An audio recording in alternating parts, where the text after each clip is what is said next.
Good evening. I'd like to call the City of Menasha Common Council Special Budget Review Session to order. Please rise and join me for the Pledge of Allegiance. Pledge allegiance to the flag of the United States of America and to the republic for which it stands, one nation, under God, indivisible, with liberty and justice for all.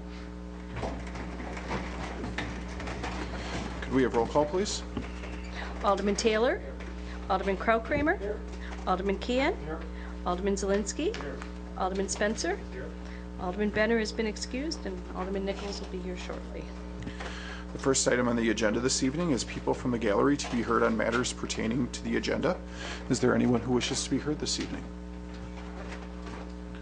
Seeing no one, we'll move on to the budget reviews. We have 3 of them this evening. The first one is the fire department, and Chief Auksher is here.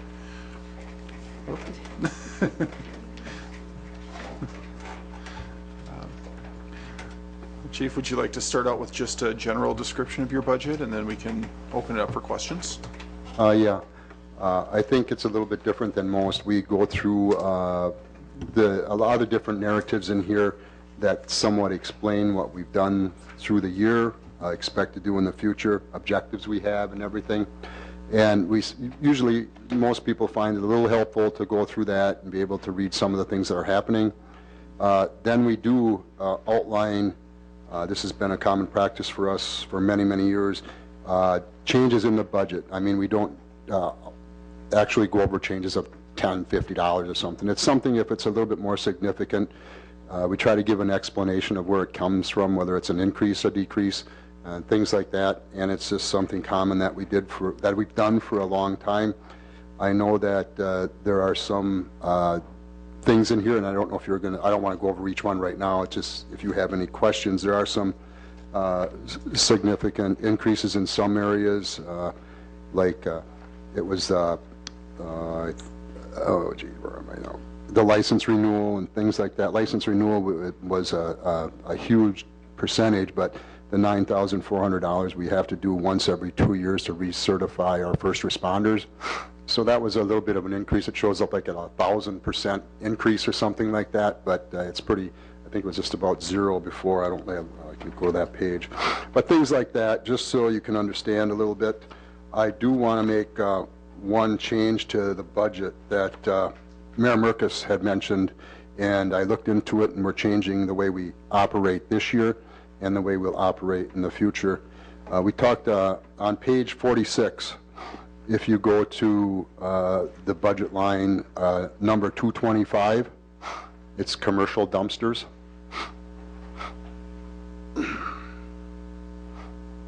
If you go about 3/4 of the way down the page, you'll see 225. What we did is the smaller amounts in 2012, 2013 were results of collecting garbage at Station 32. And then when the tech school moved out, that number is going up. But Mayor Merkus pointed out during our discussions that Menasha still continues to pick up the garbage at Stations 35 and 36, which I just didn't catch on right away. So I'm going to take that $1,200 out of the budget and try to refinance what's been expended, the expenses this year, and relocate them to the Nina Building Expense Fund.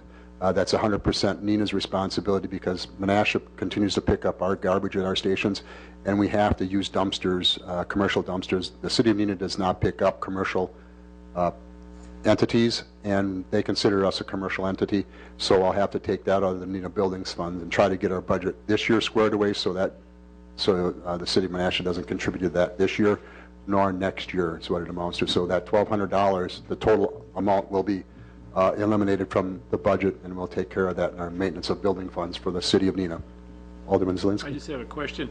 Nina allows you to take some stuff. They have a dumpster set up for the city residents, and I'm sure the fire department can probably drop off. How much are you talking?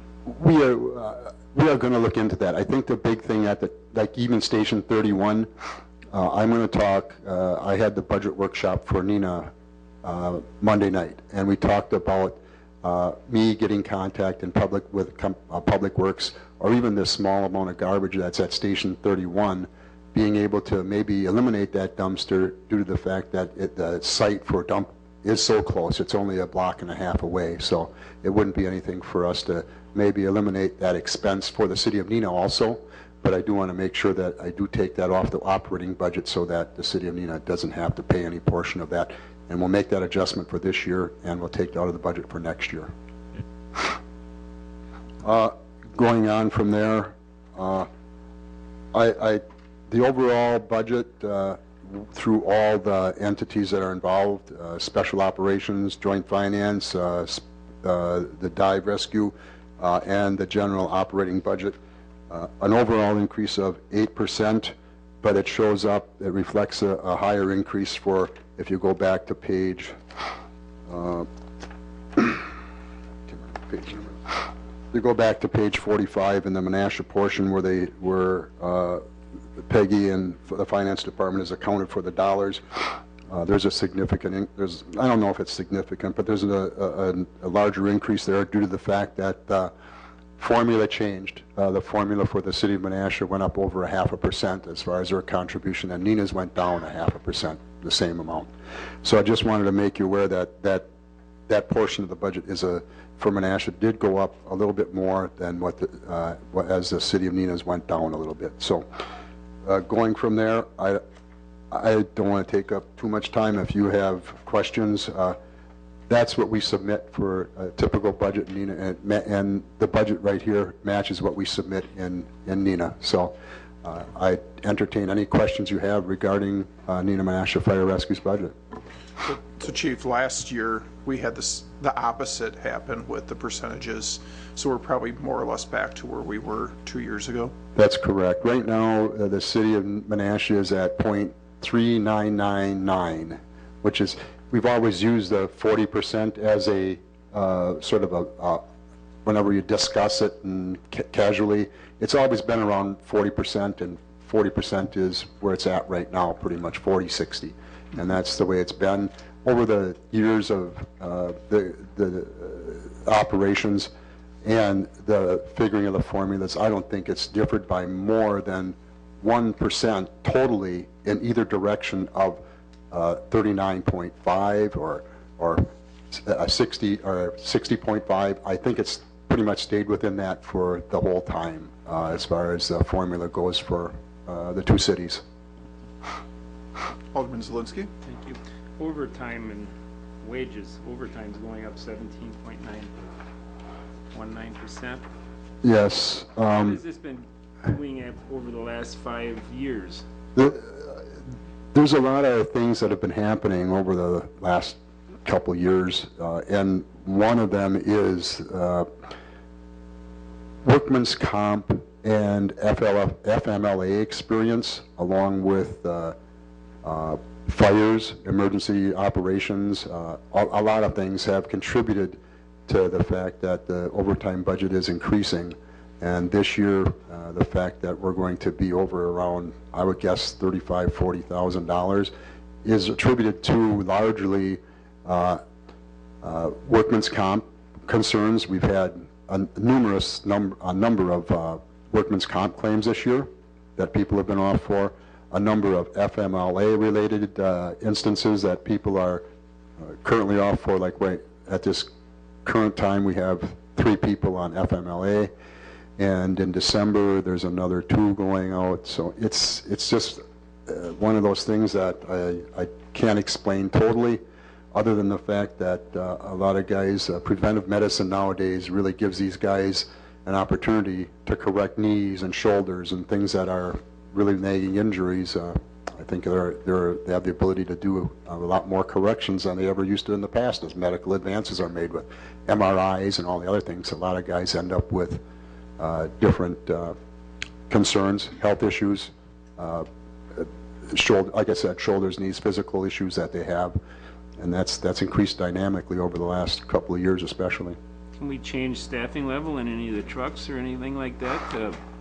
A couple years ago, overtime? we did make an adjustment at Station 36, but right now we operate with 3 men on a truck and 2 men on a quint for minimums, and that's pretty pretty much bare bones as far as low as you really want to go on a truck. So we operate at those minimums right now, and if there's adjustments, we just try to maintain that as staffing per NFPA requirements and all the other safety issues that are involved as far as fireground operations and everything. Peggy, is this happening across the whole workforce? Every department, or just? We saw a little bit of a spike in work comp this summer. We don't have a ton. I think he's probably got more than average this year is what he's saying. But Well, the FMLA, how is that working across the board on all the other departments? yeah, we don't really have Everybody a comes huge up with the spike. same problems as everybody else. Right, So. right. We have some work comp. Those weren't really lost time events this year. Not a lot of them. So I'd say for the city of Menasha, we don't have a spike this year. But it kind of comes and goes as far as those kind of things. And usually in a role of a firefighter, they have different ages in which retirement happens. So they're tending to get those things done at a younger age maybe than the general workforce would be doing it. Was there any way of tracking why they're taking off? Is it because of their injuries or family injuries or family incidents? And The FMLA can be associated with personal injury and personal illness. Those are related to personal use of sick leave.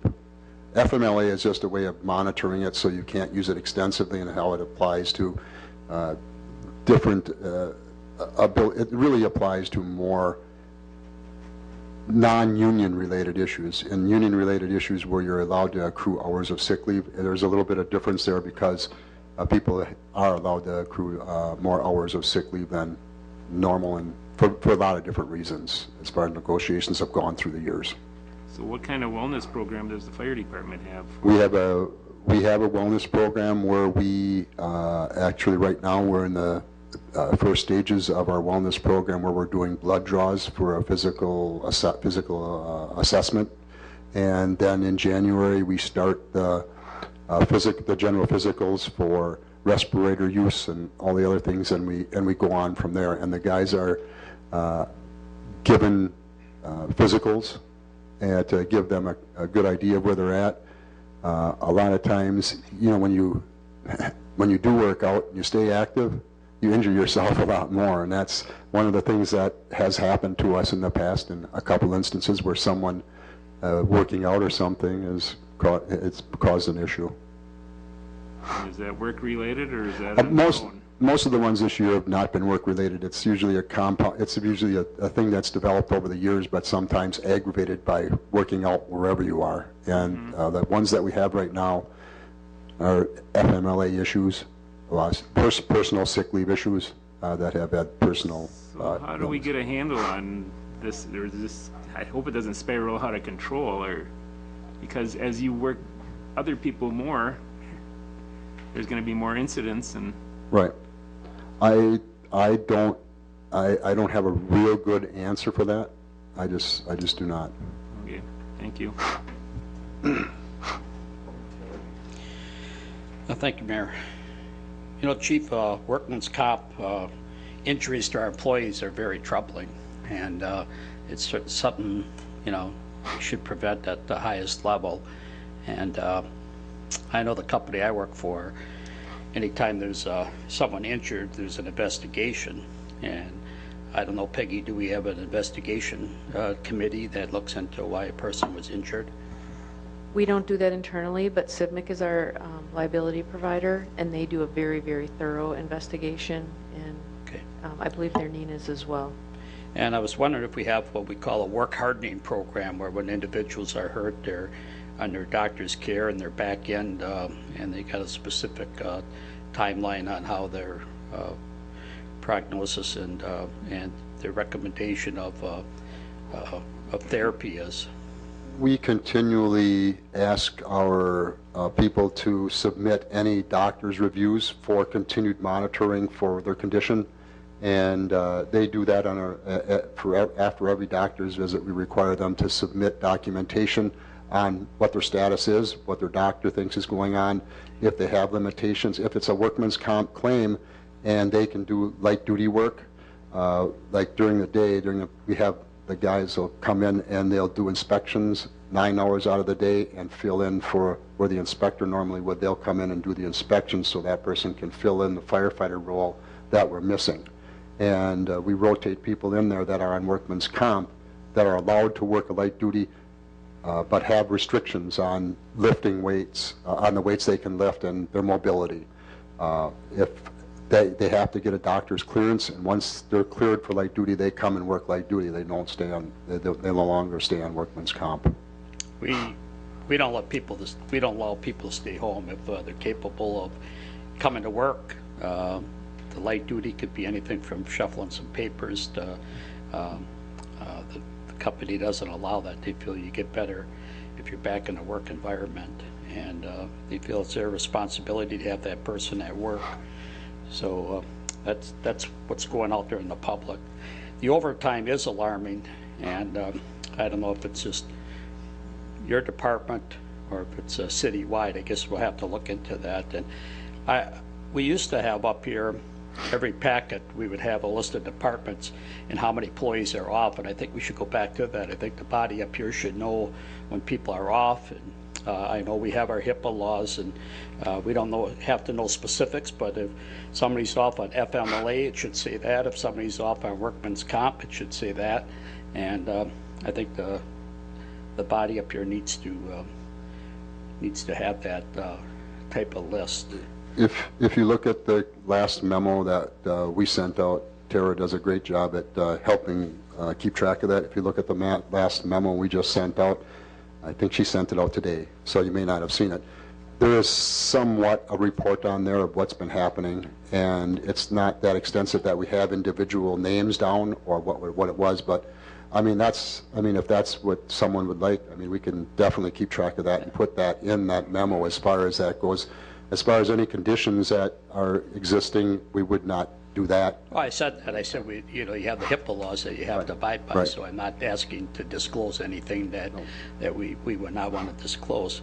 Something else employers have been doing is there's a lot of people out there that have their own personal businesses and operate outside of their own business, and that stuff is recorded properly to make sure that somebody's not getting hurt in their own private business, and then bringing it back onto the company business. So that's something that's investigated rather thoroughly, and it should be documented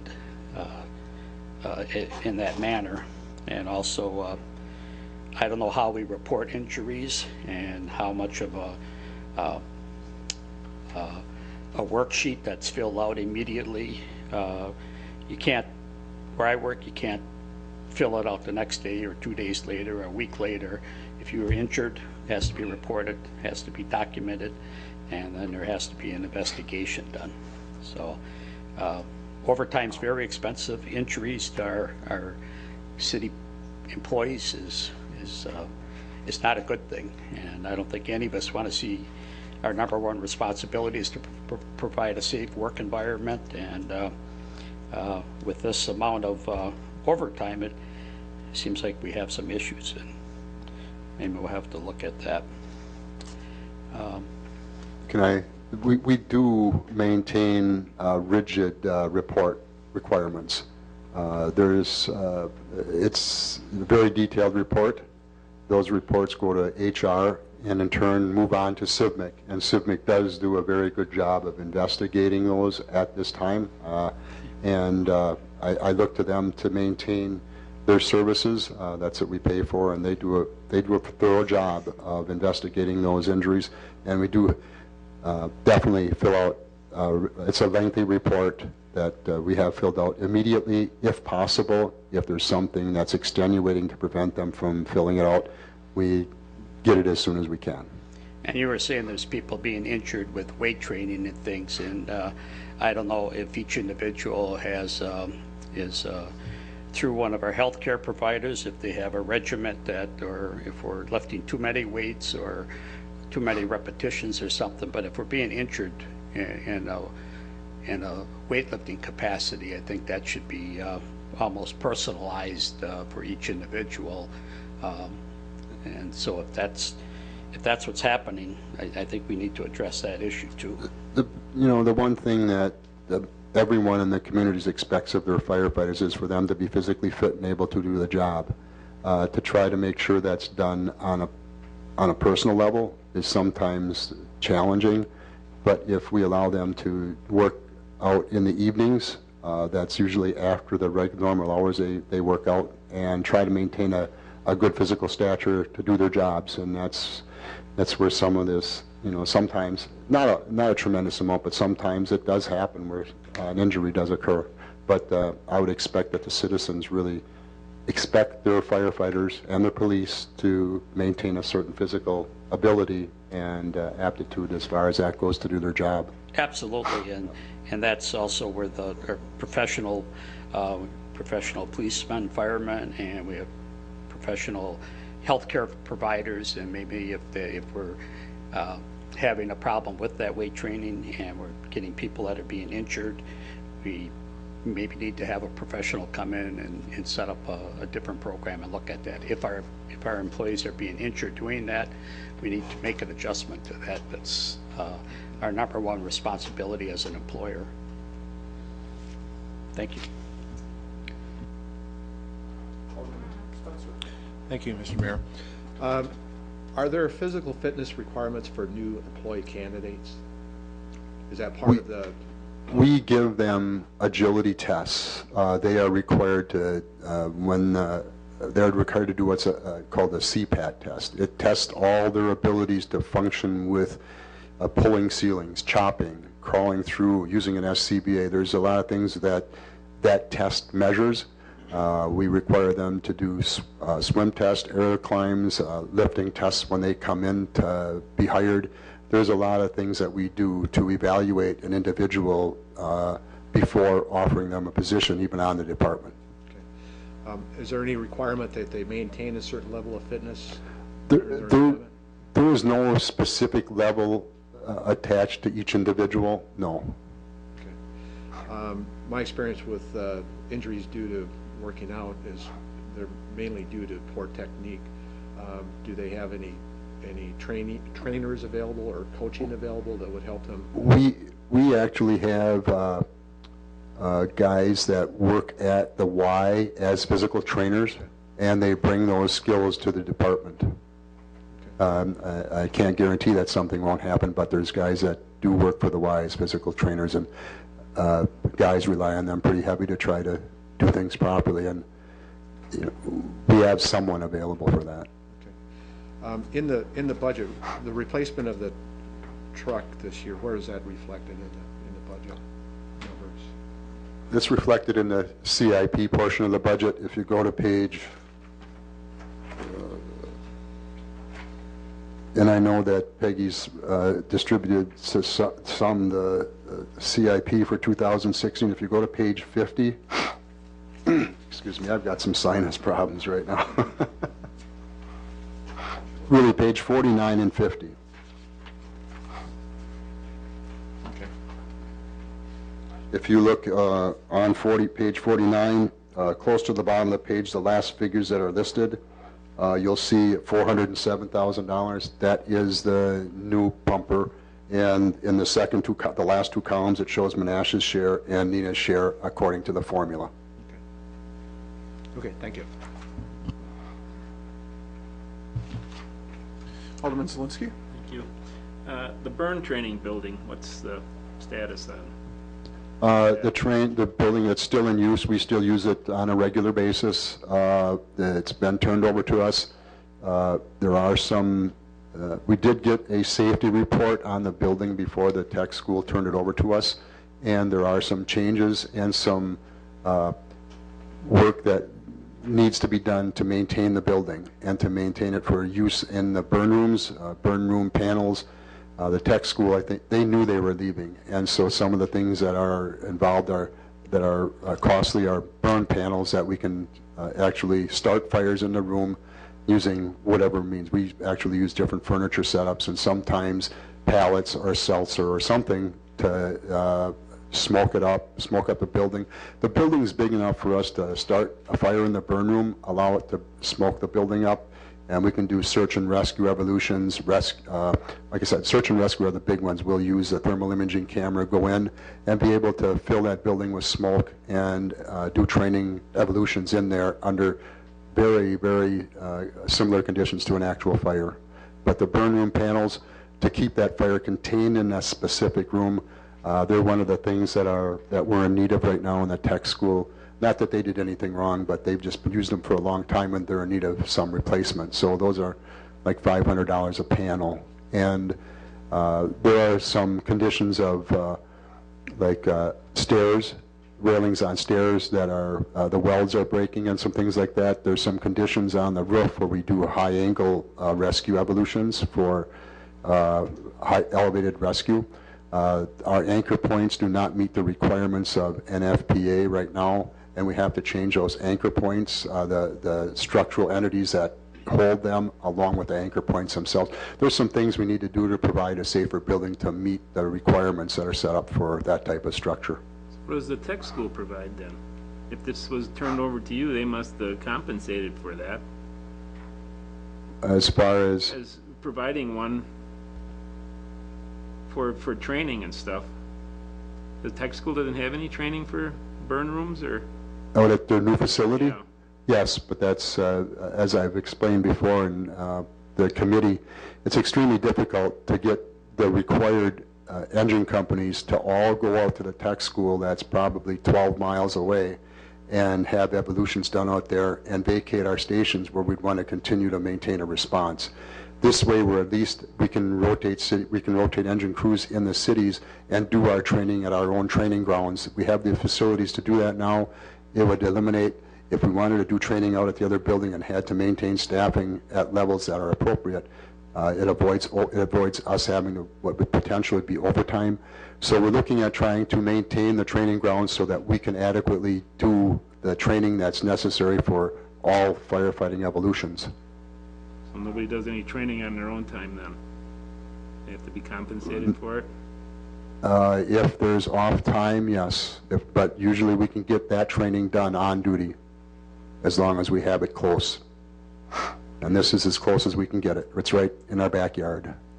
Yeah, so really everything that we stuck into the tech school, you're going to use some of it, not a majority of it, because of overtime and splitting up crews. The tech school, you know, most departments, I mean, most cities and people feel that that departments are going to use that facility. Appleton, very limited use as close as they are. Even the town of Grand Chute, where it's located, very limited use. They have their own structures and training facilities to work on that they're very familiar with. The tech school gives you a certain number of hours. They give you like 14 hours of free instructor time. But then after that, we still have to pay more money. And that's the way it's set up. So unless something would change there where it would be free, or we get unlimited hours to use the buildings, we'd have, and they require that they have an instructor there because of their insurances and everything else. They're required to have an instructor. If someone would come in and do training, there's an instructor or maybe even two instructors required to view and maintain their presence on that training site. So how do you stay up on the latest techniques and stuff? Who? There's always new technology coming through that you're going to learn at the tech school. Are the guys still going there? Most of the people we hire come out of there with a very high level of education. Assistant Chief Sippen, who is our training officer, maintains a very high level, and he has an instructor status with the tech school, along with the state of Wisconsin. He's very up to date on all kinds of evolutions, whether it be extraction for autos, fires, sprinkler systems, protection systems. He maintains a very high level of skills and continues to upgrade his needs to provide training for us. So where in the budget is the filling in where when the tech school left off and you had to take it over? Well, you had to take over the building and the maintenance of the building, and that's what we're asking for, is some money to actually. how much total is that? How much total is it going to be? We've got we had $40,000 in the budget for this year. but Mayor Merkus and Mayor Crawford both, it went the direction of knocking that down to $20,000 this year, and hopefully $20,000 next year to try to make the changes to the burn building, or the improvements and necessary changes. So what are the ongoing costs? The ongoing costs are very minimal. I mean, the only thing that's out there is electricity. If you use electricity, you pay for electricity. Very minimal. Otherwise, it's just a pretty weatherproof building. It sits there, and I would have to say there's almost no cost involved except for the maintenance that's required to maintain the building. Okay, thank you. Alderman Taylor? Thank you, Mayor. Alderman Zielinski, I had the same questions. I'm on the Fire Commission, and I had the same questions with the Fox Valley Tech. I thought the taxpayers were spending $35 million out there to have a public service facility, if you will, and then to find out that it's... But I've also asked for a comprehensive budget with this burn building to find out where we're going in the future here, what are our needs, and we haven't had that yet, but we're working towards it to see what the total needs are for that building. Something I think is important that the city of Menasha and the city of Neenah both have certified mechanics, and I think somehow we need to build a partnership with maintaining these very, very expensive vehicles. And I know you guys have, I think you call them mechanics or something, but you know, they're not certified people, just like the public works mechanics aren't certified firefighters. And I think with our vehicles, we need to get these into our system and have the proper professionals work on those vehicles. And I think we had touched on this a little bit, that the Neenah was looking at some of these vehicles. Right now, we've tried to utilize, whether it be an independent agent, an outside company, L&S Trucking, different trucking entities, to try to provide professional services. Our mechanics they do go through various levels of training, from fire pump mechanics. They can do a lot of the basics as far as maintaining the vehicles. It's just not that they maintain vehicles, they also maintain equipment throughout the chainsaws, different breathing apparatus. There's a lot of different things that they're responsible for, that sort of the word mechanic encompasses a lot of different things with us.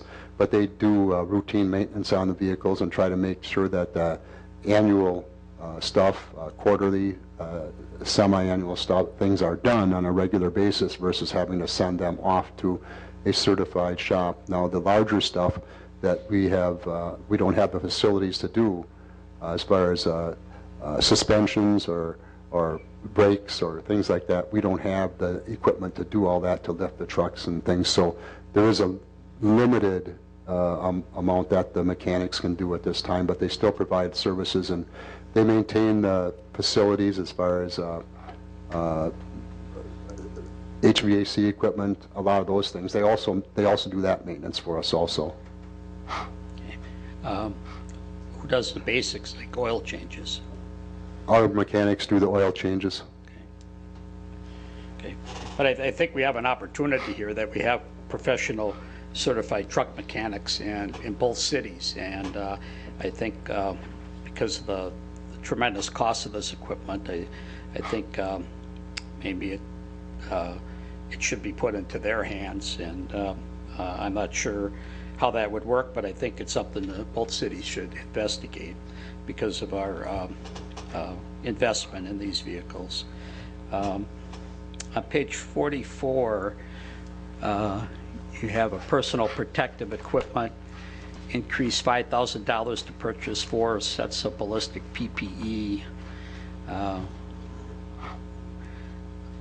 And it's for that we do not have any personal protective gear for our staff in any future shooter incidents.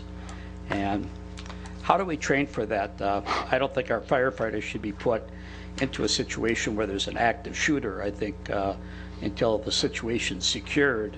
For instance, Nina had an active shooter at Kmart or Walmart, and it wasn't disclosed for over a half hour that that active shooter was still in the building, still at the register with 2 guns in her smock, and possibly going to shoot more people. So if we have an active shooter, what is our policy with the fire department?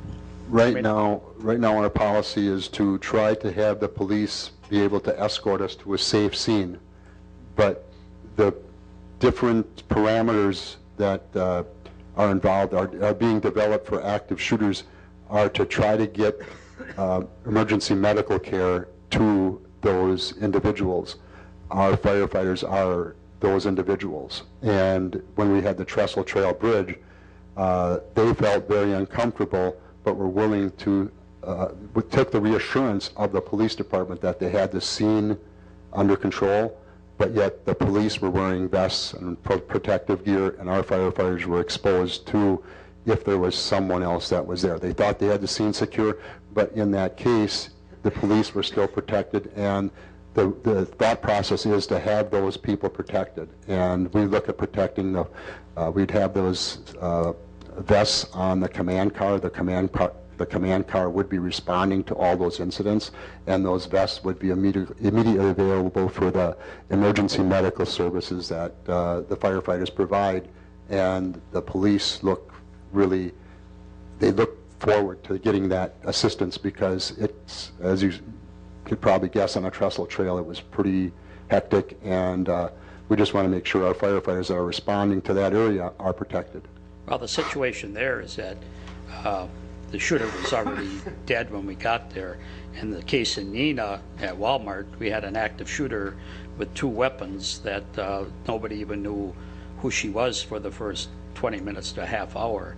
And so what I'm saying here is, so the chain of command is, you guys don't go in until the police department has a secured area and tell you that you can come in safely? Yes, but that's, it's really, they try to do the best evaluation they can as soon as they can, but there's still never that 100% that you really can guarantee that somebody or someone else is not involved. And at that point, the Nina one, it was definitely a tragic event, and a very seriously taken issue by all the police agencies that responded, and Nina Menasha Fire Rescue. But we're looking at proceeding now to work with, there's programs right now that, and instruction through different police agencies that will offer the training to the police and fire to coordinate their efforts in an active shooter incident. And certainly, again, it's our responsibility as an employer to provide a safe environment, and I certainly hope that both departments can work together to provide the utmost safety for our, you know, if we don't want to risk the life of an employee here if the situation isn't. And I know you guys are, this is what you do. You're Russian. I mean, you go to a scene and you try to take care of it, and you know, that's well respected. But I hope that in the future that we have a coordination with the safest scene that we could possibly have and minimize the risk to our employees. Is this the same type of vest that the police department wear? Yes, it would be. Okay, because I see it's for 4 of them, and we just had 4, I think, in our last, and I know it wasn't that expensive. You know, they were like, I think, $750 a piece, and this is almost $6,000 for 4 of them. I'm pretty much relying on information that was provided to me by Assistant Chief Sipp, and as far as the appropriate vest to have for this incident, or these types of incidents. Okay. If there is something out there that is the same quality and of the same protective quality, we will definitely pursue a reasonable price vest and look for that price to make sure that we get best available for the best price. You hate to put a but behind that or add that to it, because I don't want to minimize the need for proper protection, and we'll do everything we can to make sure we utilize the dollars correctly. Yeah, and we also have upgraded the police department a couple times, as CalVAR has different generations, and we always stay with the current generation for our police department. So certainly I would expect you guys to have the same level of safety as the police department has too. Thank you.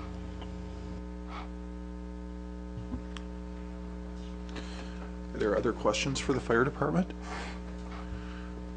Would someone like to make the motion to reduce the commercial dumpster as the chief recommended?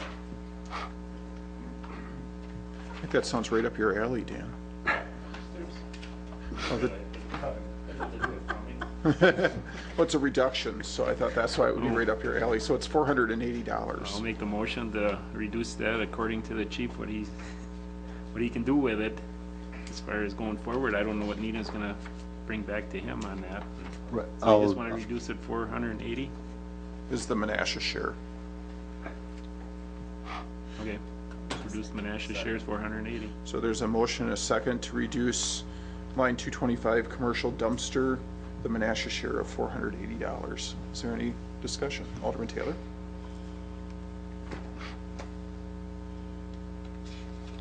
This is the line that Al was talking about that was $1,200 total. Right. And the Menasha share was $480. And Nina would provide it instead.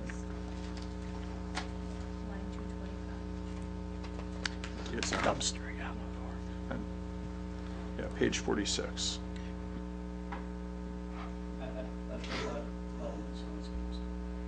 That's what he just did. And you had your light on, so. Oh, okay. Okay, so there's a motion and a second. Any further discussion? Could we have a roll call vote on that, please?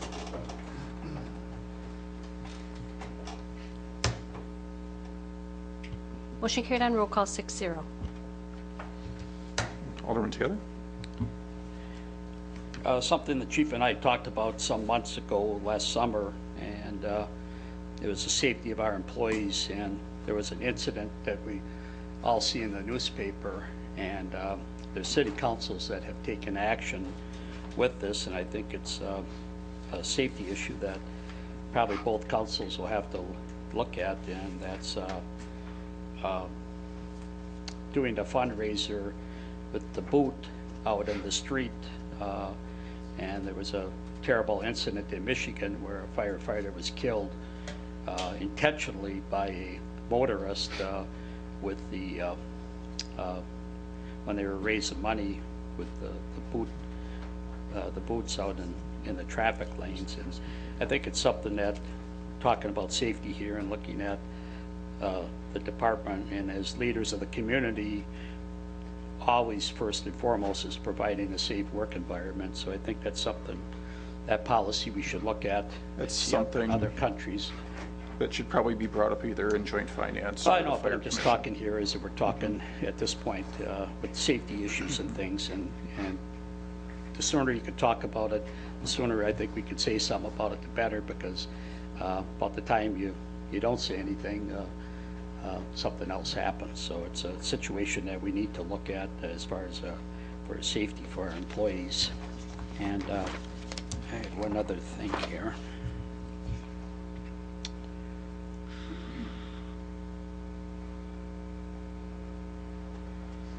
There was a decrease of $700 based on employees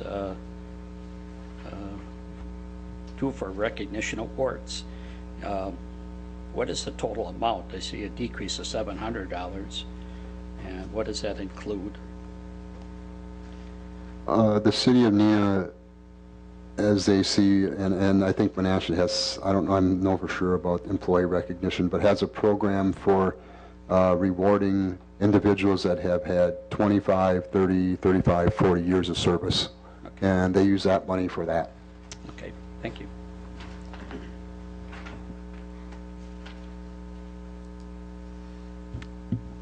There's no other Oh, question. I know, another one. The fundraising for the dive team, is there any active fundraising for the dive team yet? And if that is, what is that? Right now, not at this time. The winter has, like I said, a couple chili feeds planned. Nothing right now, but that's planned for this winter. Okay. And is there any donations still coming in for that? Once in a while, we get a donation, not as much as we used to get, no. It's very limited. It's not as much as it used to be, no. But once in a while, we still get some donations.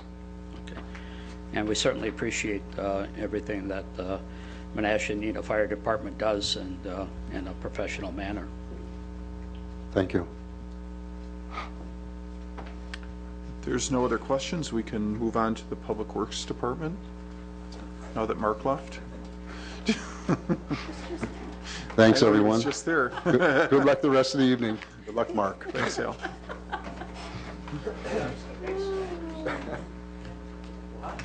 Thanks.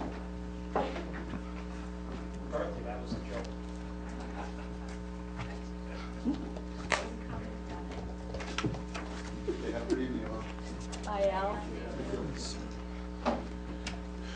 I left his coffee cup, so he's coming back.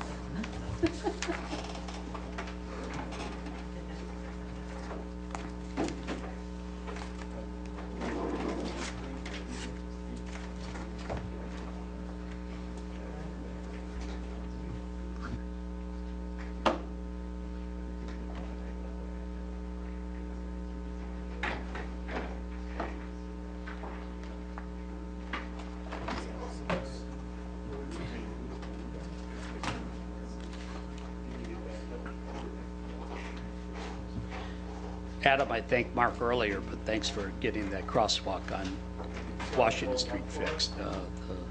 Our operations manager and safety director is very, very happy with that, so nice job. Yeah.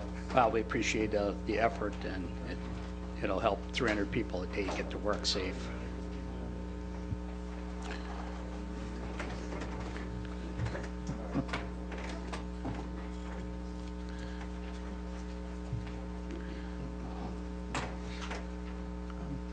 We should probably start out with, have you met everyone, Marshall? Okay. Why don't we start out with introductions, and then we'll move from there. Just so that we all know who's up there. Hi, I'm Jeff Nealon, Public Works Superintendent. Mark Radke, Public Works Director. Adam Alex, Deputy Director of Municipal Operations. Do you want to introduce the people in the gallery from your department, too? We have Dorothy Dworshak, who is an immense help out at our Public Works facility. And we have two of our engineering staff with us. We have Charlie Hutter against the wall, who does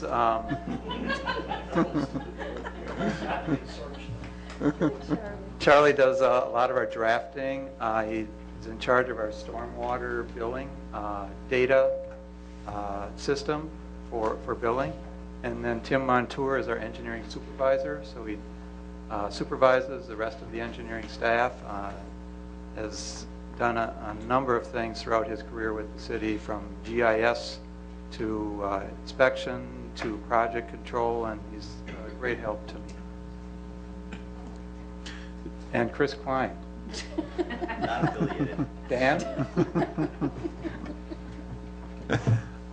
So, Mark, did you want to start out with any general comments, or do you just want to kind of go through each department? I really didn't have anything prepared, but just in general, it's been kind of a transition year for us, at least on the Public Works street end of things, due to some organizational changes that we did accomplish this past year. And I think it has really helped. We haven't been able to quantify everything yet, but with the addition of the lead person, remember with the reorganization the previous year with Adam coming on board as deputy director, we let Adam experience the operations and the needs out in the Public Works and the Parks departments, and came back with a recommendation to have lead persons in both the Parks and the Public Works end of things. And at least from the Public Works perspective, the initial results of that move and that organization change have been very beneficial, and we've seen that in an increased production out in the field, and we hope to only continue to get better in that regard. And then I think the other major focus points of the budget for 2016 are centered on trying to maintain our street program at a level where we need it to be in order to not fall any further behind on the conditions of our pavements. I think that we have taken a hit in the last few years, and I've mentioned that for the last couple of years, but we're starting to get that pool of funds up where it should be. I still think there's a ways to go when you look at the miles of street in the city and how many miles we are improving each year. But that's going to be a targeted objective of us in the near future, and I realize it's not easy because the costs are going up. Adam just told me this week that concrete costs are expected to go up 10%, 15%? $10 a yard on a $75 current price, so that's 15% just for supplying concrete. So it's difficult, and that's where we hope to get increased productivity, and maybe through working on larger size projects, we might get some economy of scale and benefit that way. Engineering wise, we would like to enter the age of global positioning systems for our survey crew this year, next year, and you'll find that in the budget. From talking with Charlie and Al, who's our lead surveyor, they had an opportunity to demonstrate a GPS survey system this fall and actually used it in preparing some of our preliminary field data for next year's projects. And it's kind of like if you ever get, I don't know, heated car seats. Once you get them, and once they've used it, they don't want to go back to what they had. It's been a huge time saver. Instead of two people, you're mostly using one person. And then besides just using one person, you're cutting the time in at least by half, perhaps more. So we see great advantage in that. And I think the rest we can hit on highlights as we go through each of the department budgets. Adam, did you have anything to add? General? Jeff? Well, the first budget is the buildings maintenance budget, and it's on 124 or 125.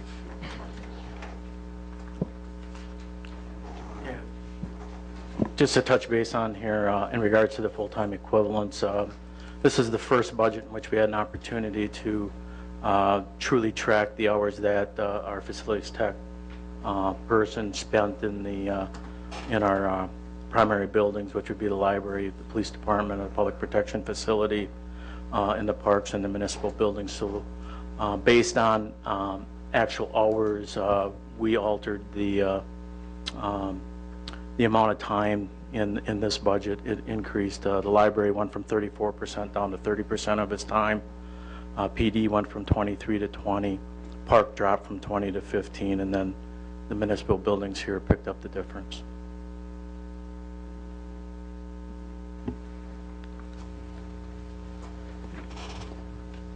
Alderman Taylor? Just a question on, I see it's not in the 2016 capital improvements, but the elevator modernization for $145,000 coming up in the future. Is that a total replacement of that carriage and the height? No, it would not be. It would be upgrades to the cab itself to make it ADA compliant, and then the control system. Okay. So it would not be a brand new elevator, no. Okay, thank you.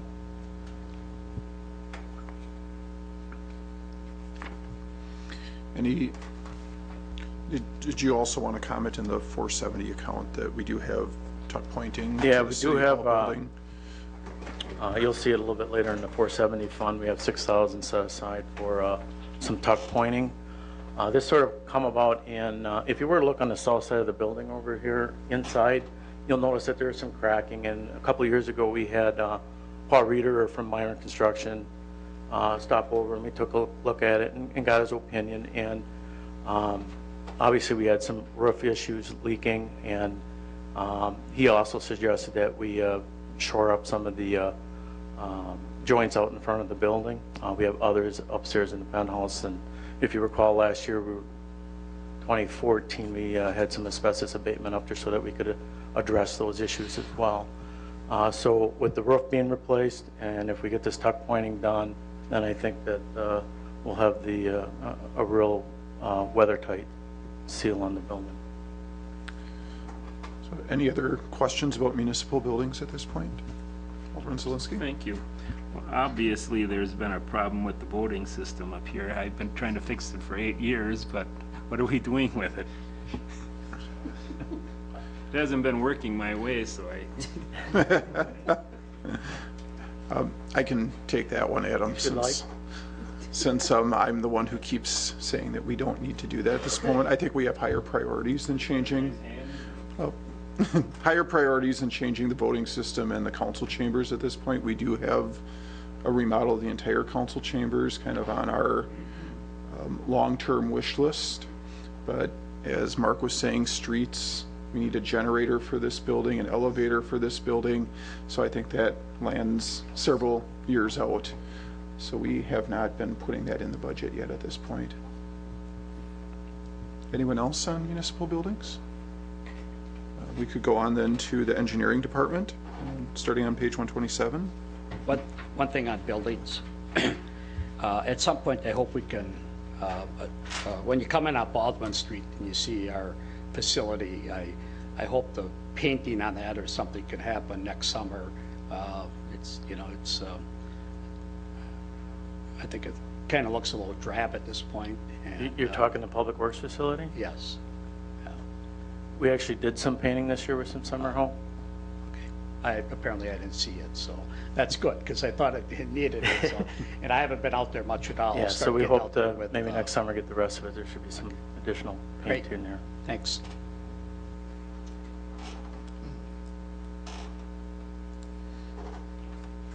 Engineering, Mark? Sure. One of the first things you'll notice is on page 127 with the 2016 number of FTEs, it has gone up quite a bit. We aren't adding any employees. What we did is shift around some of the locations of where their time was accounted for, and all of this was from eliminating their portion of their wages in the streets budget. We had tried that as a way of capturing additional street funds, which are a component in the formula for establishing the street funding from the state highway aids. In talking with Peggy, she indicated that we can probably do that anyhow and just keep their wages in engineering, which makes more sense. It's hard to predict how much is actually going to be used in streets, and we weren't always exactly real accurate with our projections and estimates on that. So that's why that number is up. It's not an increase in the number of employees at all. In this fund also on page 128, 2102 engineering, you'll see that the 2016 request is considerably less than 2015, and that's because some of these engineering costs have been moved to the 470 fund. So we will either cover that later, or we could ask questions on that. What has been moved is the engineering for the 3rd Street Bridge and our Broad Street project, which is a grant project scheduled for 2019, but the engineering will start next year. So that's a DOT grant, and the engineering costs that are moved to Fund 470. I thought that was 2018.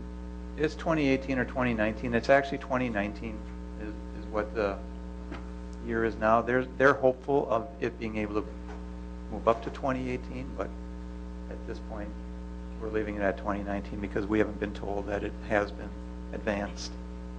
They're holding out hope. It's not a huge project, and it won't take them that long to engineer it. So they hope to have the engineering in place and project on the shelf, and if there's a chance to move it up, we can have it moved up. And then you'll see on page 129 that under other equipment, it's 0 for 2016 requests, but that is the GPS survey instrumentation and equipment that I had talked about. The total of that is $19,900, and some of that is in Fund 470, and some of it is in the Stormwater Fund. 3/4 of it is in Fund 470. 1/4 of that is in the 625 Stormwater Fund. Alderman Spencer. Thank you, Mayor. You mentioned that would be a labor-saving device. Is that savings reflected in the budget somewhere? The labor savings is not, because while it will save, it definitely will save labor, we have plenty of other things for our staff to do, so it will open up that ability to get some of those other things done. Thank you. So anything else in the engineering section? Page 130 is replacement of streets and alleys. I think Mark has some good news for us in this one as well.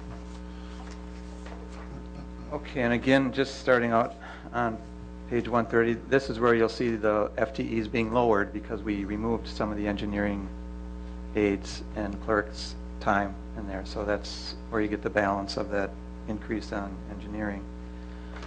And the good news is on Friday, I was down at Winnebago County, and we had a meeting among the small communities in Winnebago County, and we were able to be in position for a almost $50,000 grant for next year. It's a local roads improvement program grant that is administered by the state of Wisconsin through each of the counties. And so with that additional almost $50,000, we did add a street that was not on the original, in our original list of budgeted street projects for next year. So we added Grandview Avenue for $49,050, and that, again, you will see in Fund 470 when we get to that.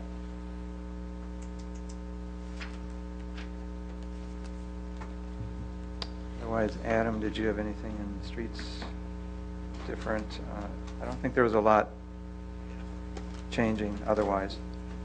Alderman Taylor? I appreciate the work you've been doing on Racine Street. I know it's kind of, we had some openings with the Boys and Girls Club, and guys have repaired those properly, and I know we try to keep this main corridor looking good, and certainly appreciate your efforts there.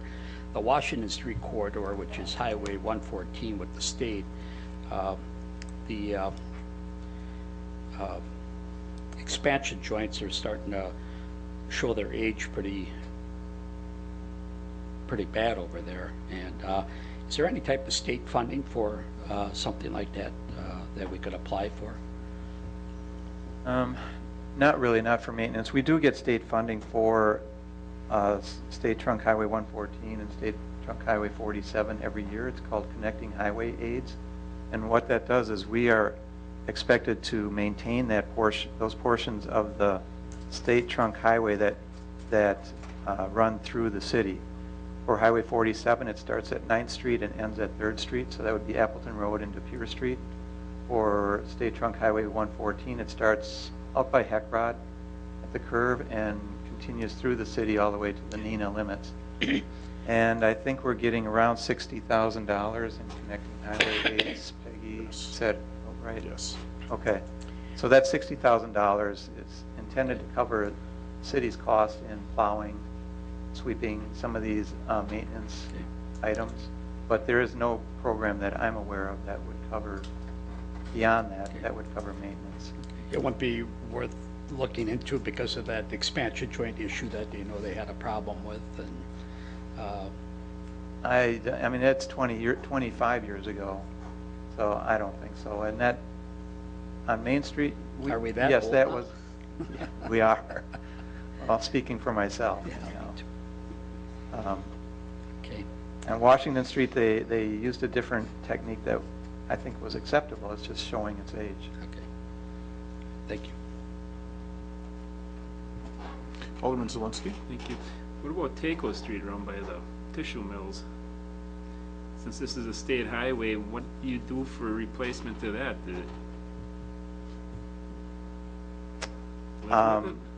That's an excellent question, and I can try to pursue something with DOT. Unfortunately, when we did make them aware of that back when 3rd Street was redone, prior to 3rd Street, and had asked them to look at extending that project 1 block to 2nd, because it is only, the worst part is between 2nd and 3rd Street. That's from the trucking that occurs from SCA, where they had their entrance and their exit.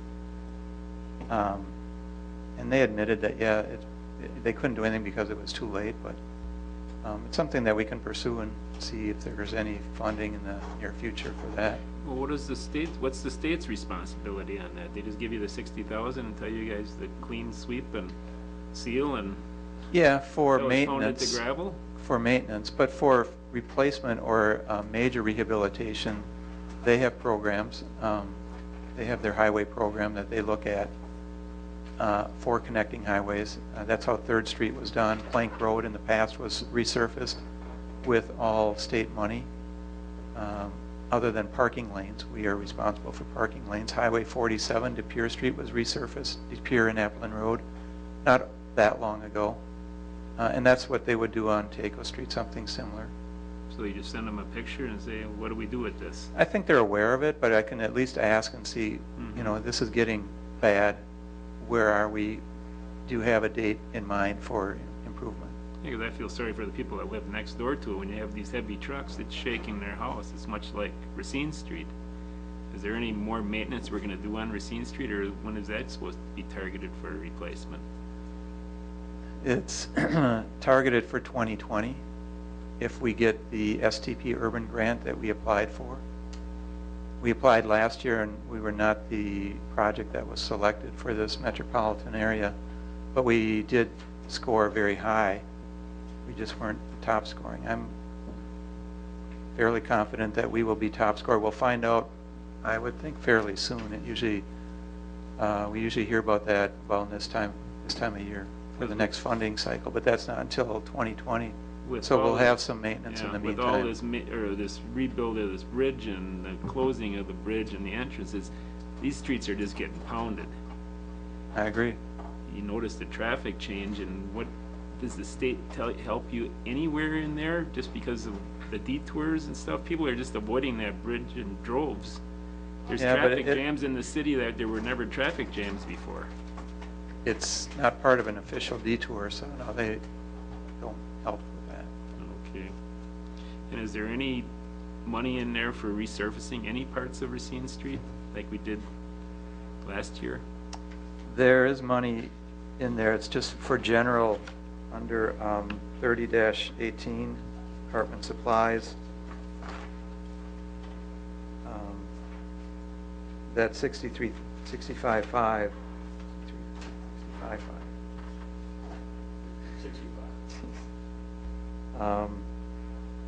Well, 50,000 of that is for materials, concrete, asphalt, and stone. Anything for grinding and resurfacing any portions of that, or we gotta go through There it like is- we did last time? And There is money for milling under 20-10 on that same page, 131. We have $3,000 in there for milling. Which, like this year, we, toward the end of the year, we did the south half of Valley Road, and that's what we used for that. So there are funds there.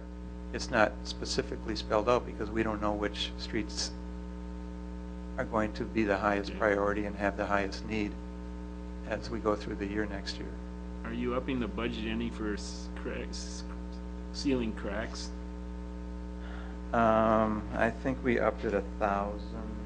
Yeah, we upped it 1,000 from last year. I think we put another 1,000 in either the chip seal or the crack seal. Because I Remember noticed which some one. of these streets that have been put in 4 or 5 years ago, they're starting to show some are these being looked at or Yes. recorded? And Every year we go out and look at those. and when do you normally, how big do they have to get before they get on the radar that they should be fixed? Or As far as what, crack sealing? yeah, crack sealing on new streets that are about 4 or 5 years old. Yeah, well, every 2 years, Charlie goes out and rates our streets. There's a rating system called the Paiser rating system, and usually when you get to an 8 or a 7, you're looking at crack sealing. So we look at those streets that are rated that, and I'm the one who goes out and reviews them and puts together a list, and that's the program that we cooperatively share in with the town of Menasha and the town of Grand Chute. Town of Menasha is the lead agency on that, and they put together the contract, and then we ride their coattails on that. Okay, so what's the difference between a 5, 6, 7, and an 8? It's just maybe you told gradually. Us once, but I don't remember. It just gradually, 7 or 8 might be crack seal. A 6 or 7, you go to a chip seal or some. So is it the amount of cracks, or is it It's just? the amount and the spacing of the cracks. Okay. I noticed on my street particularly that there's cracks showing up every manhole, and That's where they will first appear, as the manholes. I just always thought that preventive maintenance is the best. I was always told by the former. It is, but I mean, if you don't, you also have to look at maximizing the dollars that you use. And if you have cracks only at the manholes, it's a lot of equipment and people to go from that crack to the next one 200 feet down the road. So we wait until they're a little closer together when they get better productivity. So we don't have our own crack sealing equipment. We don't. We used to, but that was under the old type of crack sealer. Now they have a rubberized crack sealer, and it requires a double boiler, and the equipment investment was too high for us. Okay, thank you. Oh, Grandview, are you doing that this year or Next year. next year? Okay, so 2016. the other, like the deep utility gets time to weigh that if they need water main replacement and storm sewers and Right, I will have to notify the utility of that, because this just came to be on Friday is when I found out, so. okay, thank you. So Peggy, do we need a motion then to add that at this point as well? That would be a good idea. So Dan, you want to do that one too? You're on a roll. You can, I'm the deduction guy, not the well, ad guy. this is a grant, This is a so it's grant. still. So Mark, is- could you get do you have the number for him? The The amount? $49,050 is the amount of the project. The grant was $49,778. Well, I'll make the motion, whatever Mark said. Well, how about if we have Peggy tell us what she wants the motion to be? Since they're two 49,000. different numbers.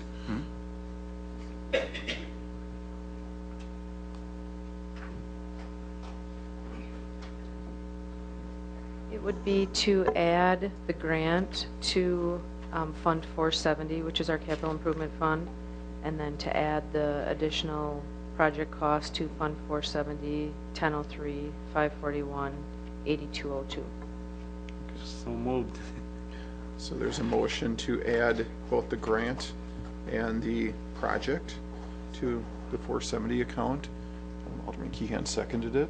Do you have any discussion on that? Seeing none, could we have a roll call vote, please?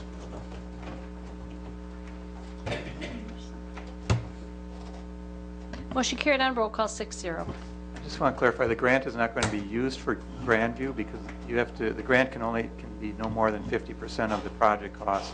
So we're applying it to 6th Street, which is also scheduled for next year, 2016. Alderman But Taylor? because of that, we were able to add Grandview.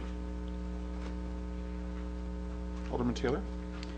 Last year, Director Radke, we had some projects come in under the budgeted amount, and where does that reflected in this year, that carryover? Well, it would be reflected in both On page 132, under the construction sub-account 82-02, the difference between the budget and the year-end projection.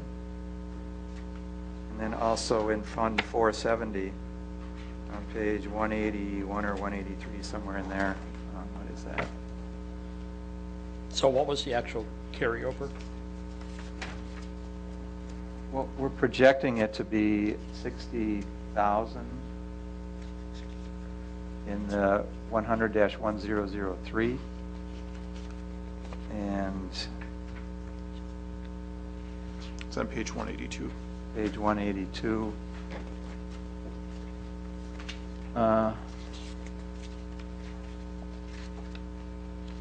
It looks like another 122,000. Looking at that, right? I thought last year the amount was 200-some thousand or something. Director For- Stino, do you want to explain I mean, what happens when these get don't? split up. Yeah. It's not that this money stays in that account for next year, if you want to explain. Correct. Well, they actually get treated differently because one's in the general fund. Anything that's not spent in the general fund goes automatically back to the general fund balance. Anything that's in the 470 fund, what we would do, I don't usually work off of estimates. So what I'll do is I'll ask for the needs of the projects for next year in the borrowing resolution that I do on the night the budget gets approved. And then that would be the worst case for the borrowing. And then at the year end, when we get all the numbers in and totaled, and we have all final numbers, then we can reduce our borrowing by the appropriate amount. Do you recall the street fund last year that these, Last year, meaning 2014? yeah, where these bids came in under, and we had quite a bit of dollars. Were those in Fund 100 for the most part at Some that of time? them were, but for 14? Yeah, Yeah. yeah, for 14. So that would have just gone back to the general fund. General fund. Thank you. Further questions on streets? The next budget is, well, the street excavation kind of goes along with streets. Is there any questions on that one? And then the next one is snow and ice removal. Oops, I'm sorry, Dan. Thank you. Stormwater fund was underfunded. Is this going to be able to keep up with the street reconstruction, or? That's part of the street reconstruction. We can talk about that when we get to the stormwater part. Street excavation isn't the stormwater portion of Yeah, it. but street reconstruction, it's all tied together, so. If you want to, Here, I might jump you too far ahead on that. We'll Okay, get to, I should when we wait. get to 625, we can explain that, and I can show you how the funding model looks. Okay, thank you. okay, so snow removal.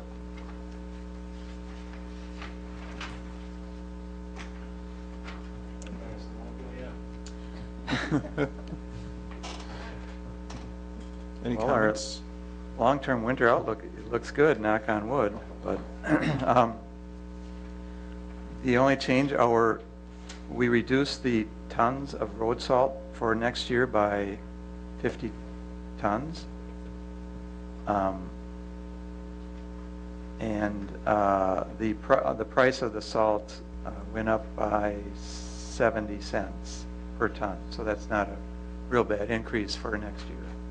And again, we do participate in the state road salt program, so we get the bulk prices that are bid out by the state for each of the various regions of the state. So there's not a lot of change in this budget from this year. Any questions on that one? Alderman Nichols? Thank you, Mr. Mayor. Can you tell me how the removal of snow works in the downtown? In other words, when and how does the decision get made to remove the snow from the sides of the road? It gets made through a discussion with Jeff, Adam, and myself. Sometimes the mayor gets involved, but we try to manage that just on the basis of the amount of snow that has accumulated on the terrace sidewalk sections we look at the forecast. If we know we're going to get another snow, we might not go out and remove it because, you know, you might have additional snowfall that would just require another removal.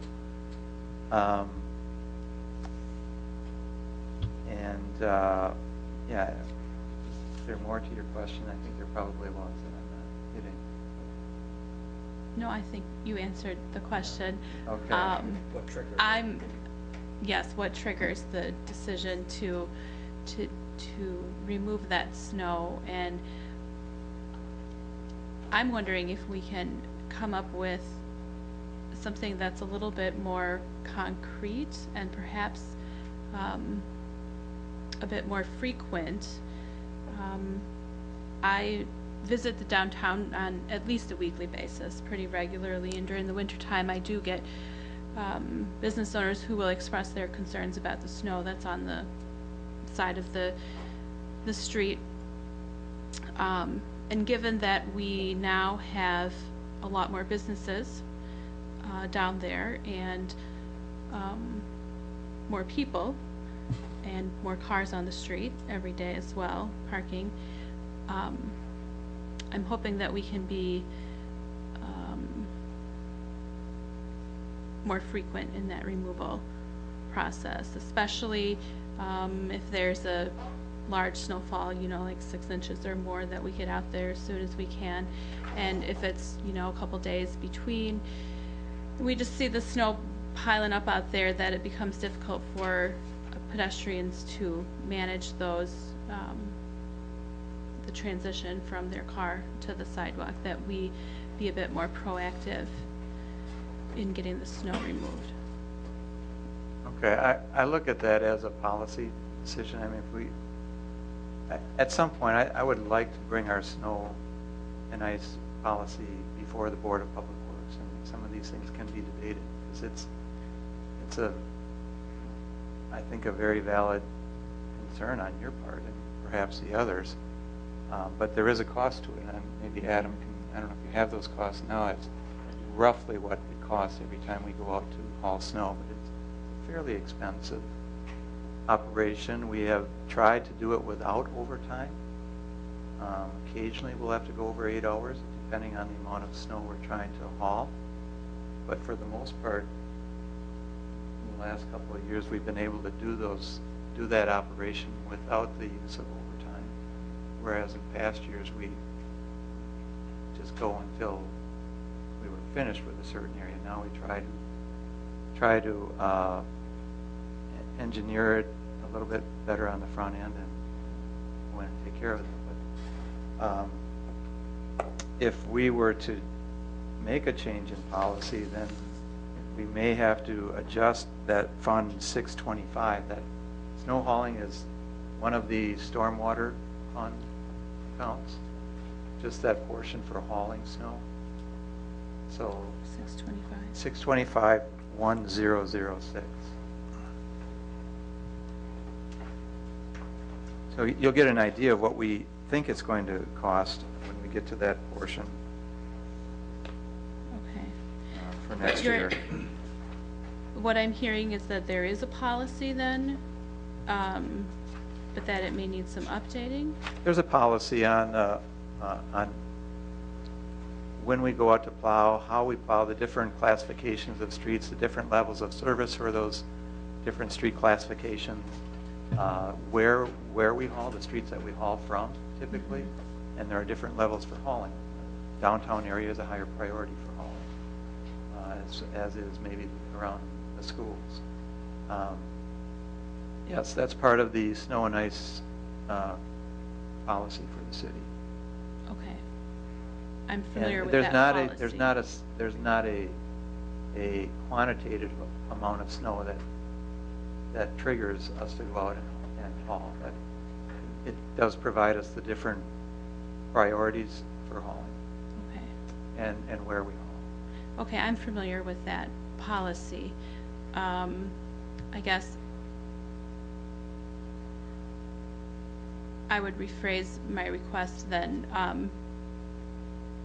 Frequently, we run like different ordinances and policies on a complaint first approach. So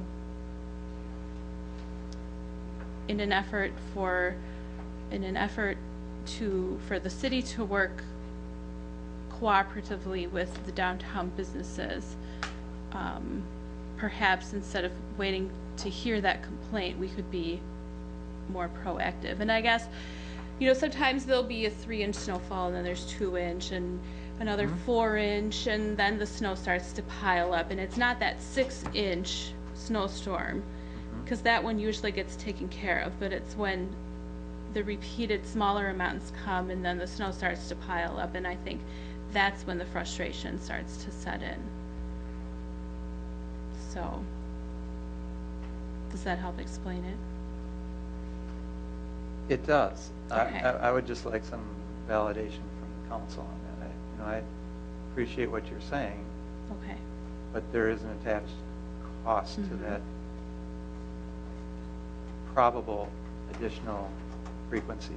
If we're trying to be proactive, I'm thinking that will result in 1 or 2 additional hauling operations. Okay, then I will touch base with you and hopefully bring something back. We'll be able to come up with an amount that we think is feasible, and I'll bring something back. Okay, Adam will try to get a cost. I mean, these are just projections in the budget, so Yep. do our best on past history. Great, thank you. Alderman Taylor? Thank you, Mayor. Over my 20 years in having the downtown, I've seen this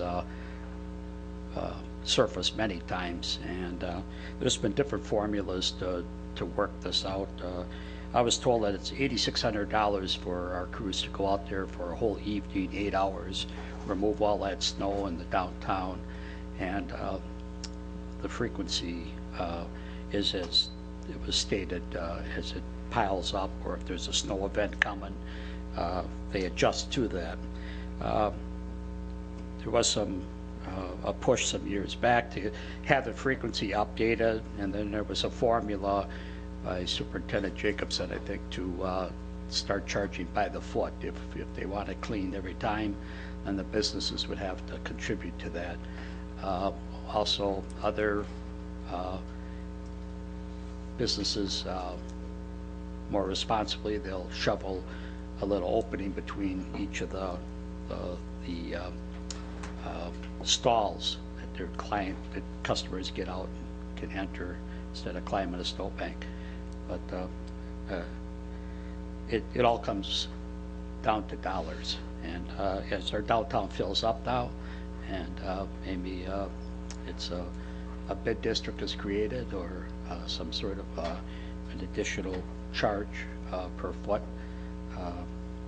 But I think the department's been doing a great job staying within the guidelines of their budget. Something the community has done, and I appreciate the Department of Public Works planting the daylilies on Racine Street. That was a budgetary item, and they got them in real early this year. But I hope you can work with the park department and maybe talk to the vendor that we bought those from. And I know snowpack is good for things. It's an insulator, and I'm thinking on that street maybe we shouldn't pull it off so tight. And sometimes you get the freeze, and then we pull the roots out because they're still fresh plants. So I hope we can adjust to that this year and do whatever the nursery says to help protect that, because you guys did a great job, and they're really doing good for their first year. And we all appreciate you getting that in so early this year. Thank you. Alderman Zielinski? Thank you. What's the game plan going forward with the parking ramp and snow removal? Where are they going with it? Where are they going with it? Yeah, are they going to haul it out every time it snows, or are they going to pile it up or throw it over the edge? Well, I think they'll hear from me if they throw it over the edge. They'll have to haul it out. Or, I mean, they could pile it up until it gets to a point. So what's our game plan for piling up, since you're going to lose that area?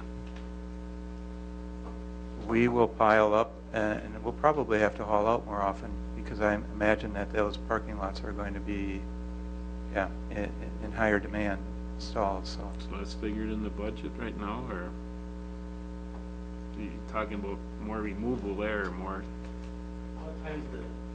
A lot of times our snow operations depend on Mother Nature, so Yes. sometimes it's very difficult to accurately budget for that, so. But you know, basically average. What, I imagine, you know, this is going to be the first year, so we'll see what happens, but okay. I think we will have to pay more attention, and closer attention to that, and we may be spending some additional funds. We'll have to wait and see. And that all comes out of storm water? Removal does, not just the plowing does not, but when we haul the snow away, yes, that comes out of the stormwater fund. That's unique. Thank you. Alderman Spencer. Thank you, Mr. Mayor. I think it's very productive that we look at this issue, the removal of snow downtown. There's a cost to not do that, and that's the cost is to the businesses.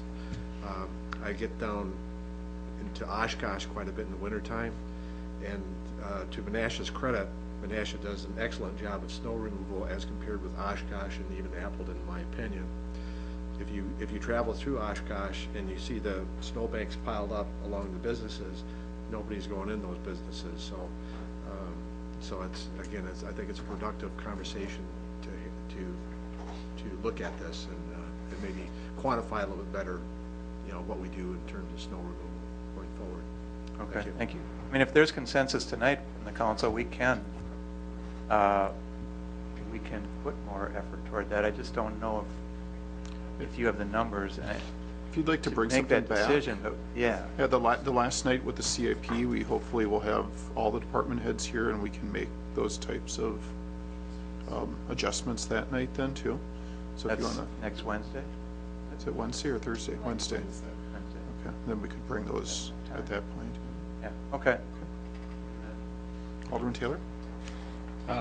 I don't see a problem with our frequency. I have had downtown in my district for many, many years, and I think the department is doing a great job. They watch that forecast. There's times where you have to leave it because there's snow events that are forecasted out there, and I think their frequency has been responsible to the community, to the business owners.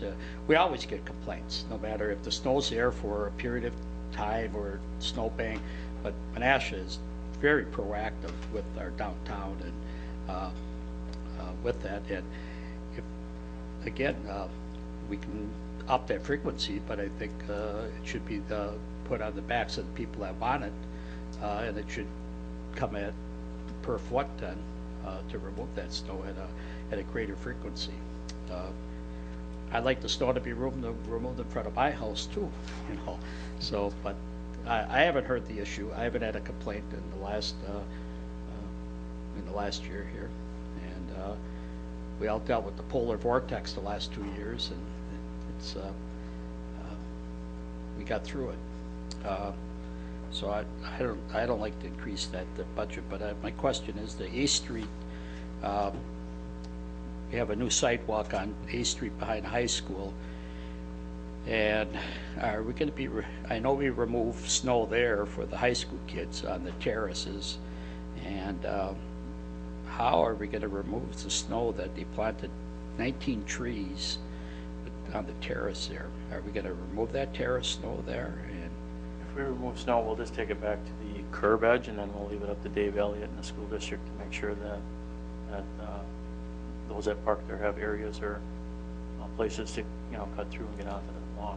Because, it's angled parking, and the kids are going to have to walk. The reason we put the sidewalk in was for the safety of the kids, and then they have to walk behind their car out the street to get to those openings. And I was very upset. I mean, on Milwaukee Street, we put the trees behind the sidewalk, and even told Tim a few years you could run your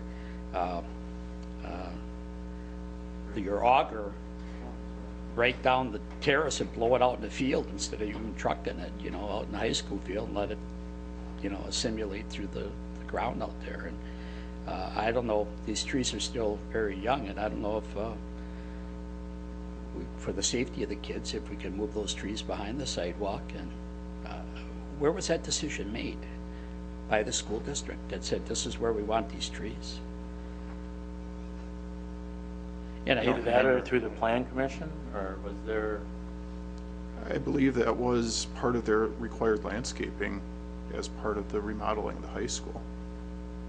Well, I understand that, and that's great. I'm all for the 19 trees, but they should have been put 6 feet over behind the sidewalk, and we could have the same canopy, and then we don't have this. It's going to be impossible to get our equipment in there without damaging trees, and how labor intensive that's going to be. It's just why these trees are still young enough. They should probably be replanted if we want the safety for the kids there. And that's paramount, I think, and that's why we put the sidewalk in there. I don't know who pulled the trigger on saying those trees got to be there, and they can't expect us to get in there with our large equipment. And I don't know if that is a school issue, Mayor, or if that's a city issue. This is the same way the terrace trees are planted throughout the city. But they weren't on Milwaukee Street. They were put behind the sidewalk, Mayor. And when they go down Milwaukee Street with the plows and with the removal equipment, it's seamless. We don't remove snow, though, any place in the city that has large terraces. The only places we remove snow is where they have very narrow terraces, for the most part, where it starts to flow out into the street where we have problems plowing. Yeah. Don't we remove snow around the high school area? We do in areas, some areas, yes. Around Yes. high school. Yes, we do. But for the most part, it's I lived there for 40 years, and I know exactly. That's a school district But directed the city, if they want to. our city crews do it. They remove the snow and they haul the snow, correct? They do. In front of the high school, on the sides? Yeah. They do, but that is something that is no different than any place else in the city. There's trees on the terrace. We don't necessarily need to remove the snow on the Mayor, terraces. what I'm saying is they planted the Milwaukee Street I don't want to, terraces. if you would like, They planted them behind the sidewalk, so we have that I get renewal. it. What's the difference if a tree is 6 feet here or 6 feet I get it. there? We're not here to micromanage the forestry department. In fact, that's not even on the agenda tonight, so if you want to discuss it with the forestry I'm department. talking about snow removal here, Mayor, you know, and I'm just talking plain old common sense here.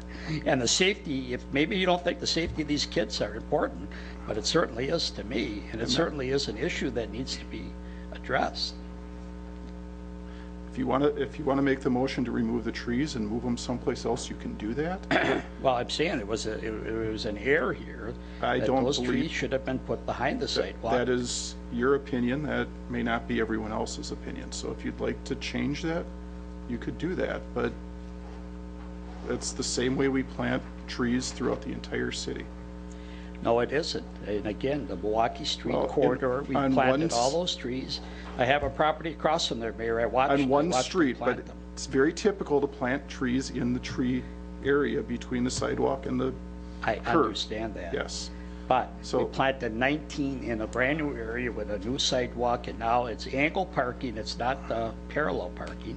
And now we're making our children walk out in the middle of the road to get to an opening, where if there was a seamless planting area, we got to use some common sense along the way here too. It's the school, okay? And in front of the school, we have to make certain changes. And there's no way that our equipment can clean that out. I'm all for trees, I'm all for terrace trees, but there's, this situation is wrong. And our crews cannot do the job. There's no way they can get that equipment in there, and the kids are walking out in the road. And if we got to move 19 trees off the terrace, I think we should.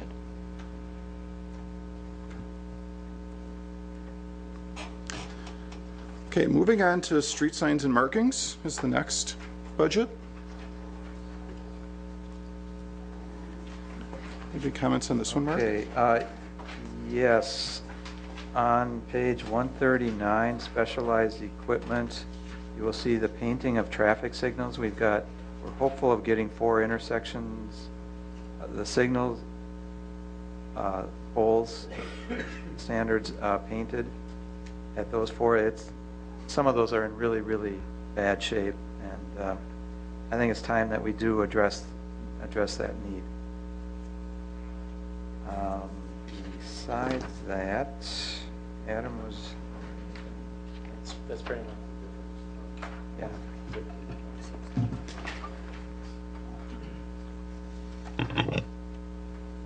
Any questions regarding the street signs and markings budget? Alderman Zelinski? Okay, was this the painting of all the streets and that this Yes. budget? Yep. Last year you mentioned that somebody else was gonna do some intersections with different kinds of paints and stuff, and how did that work out, and did we get it done? Yes, we did. We did the Pier Street from Broad to 3rd, and then we did London Street, which both of those were new pavement. So what you find out is you don't want to put epoxy over water base, and then when you go out and grind off what's left from some of the water base, you see it. So that's why we chose to do those streets. And we intended to do some more again this year and put it into the budget, but obviously the traffic signals won out, so. Is that cost effective that way, having somebody come in and paint them versus our people painting them? Yeah, it's an epoxy paint and it lasts much longer. We had talked about that last year in regards to like 3rd Street, how long is, that pavement, or those markings have been there, 6 years now? And most of everything else we do on water base, we're out there every year for the most part. Yeah, should we be going towards that more? Possibly the whole city? We thought about looking at doing more, and it just not going to happen this year. We'll look at it again next year. Because if it's more cost effective, then these guys have bigger crews and they get it done faster, and there's less obstruction to traffic. And I noticed that in other cities, they just bring in a big crew and they get the whole city done much faster than piecemealing like we're doing. And I don't know, you're always dependent on the weather then. Not that they aren't, but if you send a big enough crew in and get it done quick, and that's something you guys are probably looking at, because you need your manpower elsewhere, and You have to balance the cost of that contracted service versus what it costs us to do that.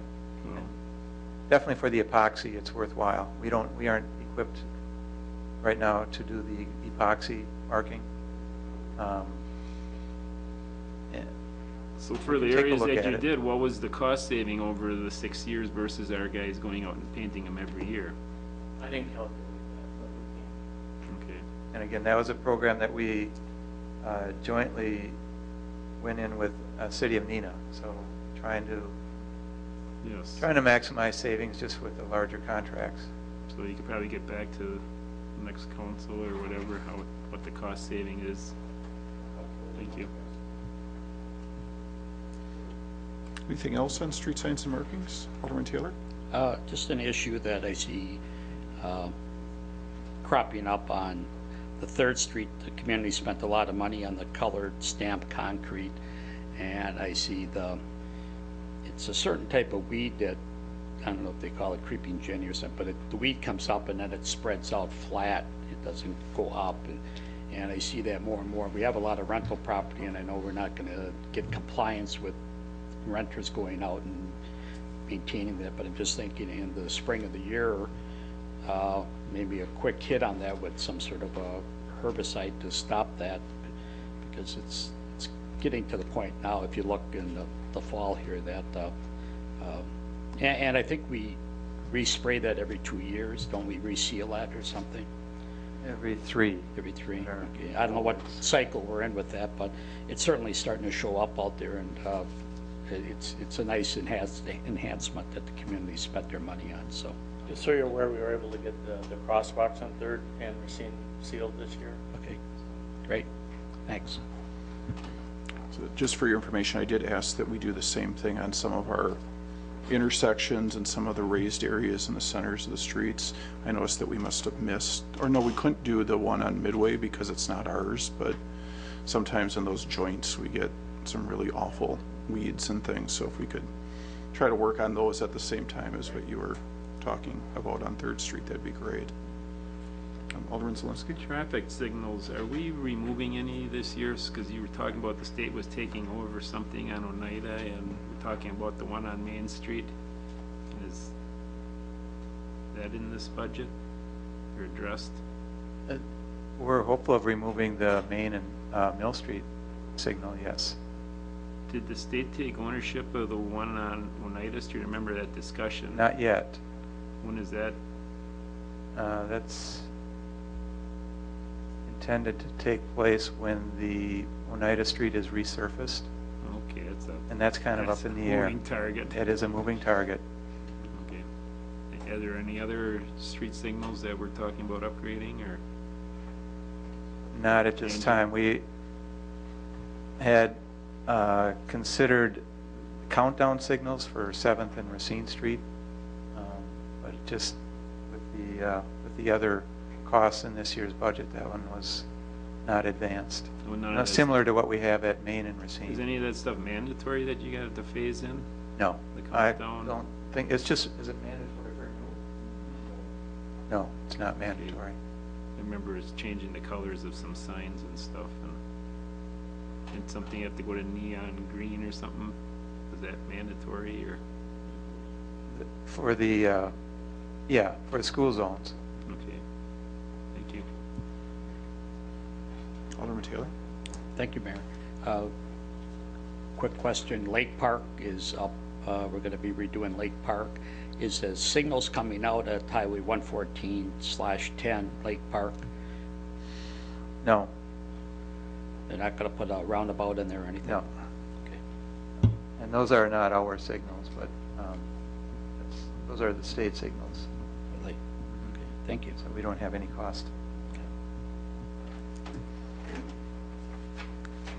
Okay, the next section is sidewalks and crosswalks.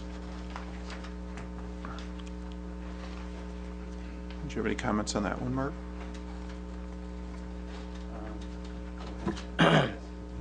Yeah, that was one of the areas that we wanted to spend a little more time and money on, which we did. If you look, we had like 15,000 in the 470 fund last year, of which we were able to do about 3,900 lineal feet of 5-foot sidewalk this summer and fall. We didn't quite use up the full 15, but did quite a bit of it. So, and moving forward, we put actually there'll be like $30,800 in the 470 fund.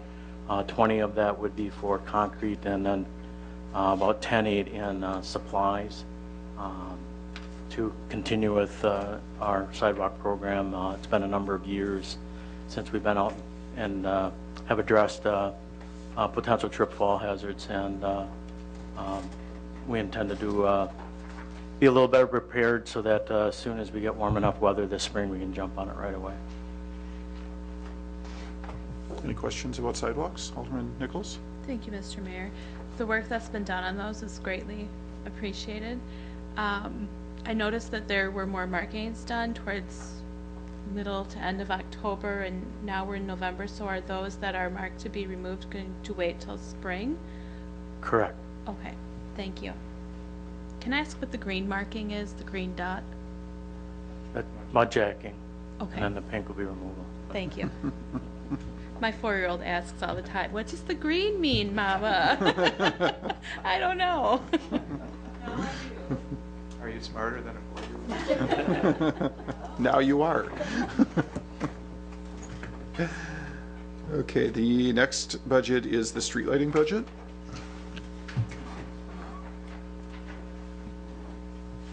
Okay, and in this budget, we started in this year and will continue next year and in 2017, is the LED conversion from the high-pressure sodium. So you'll see the cost of those fixtures and the corresponding reduction in the electricity charges.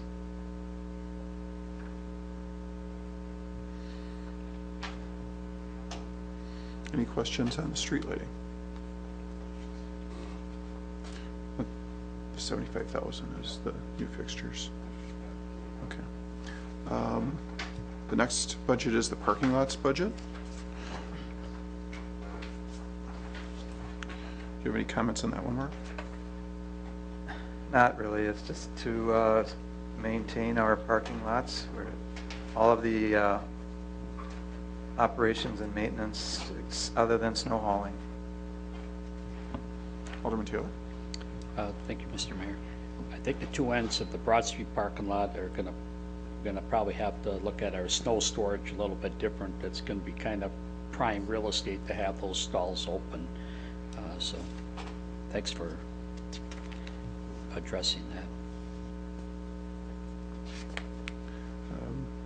The next one is canal maintenance. That one saw a major increase this year. Extra $100. Refuse disposal is on page it's the next page. Okay, 149. Did you have any comments on that one, Mark? Well, we had a $1 increase in our tipping fee, and that wasn't too bad. We seem to get that type of increase annually now.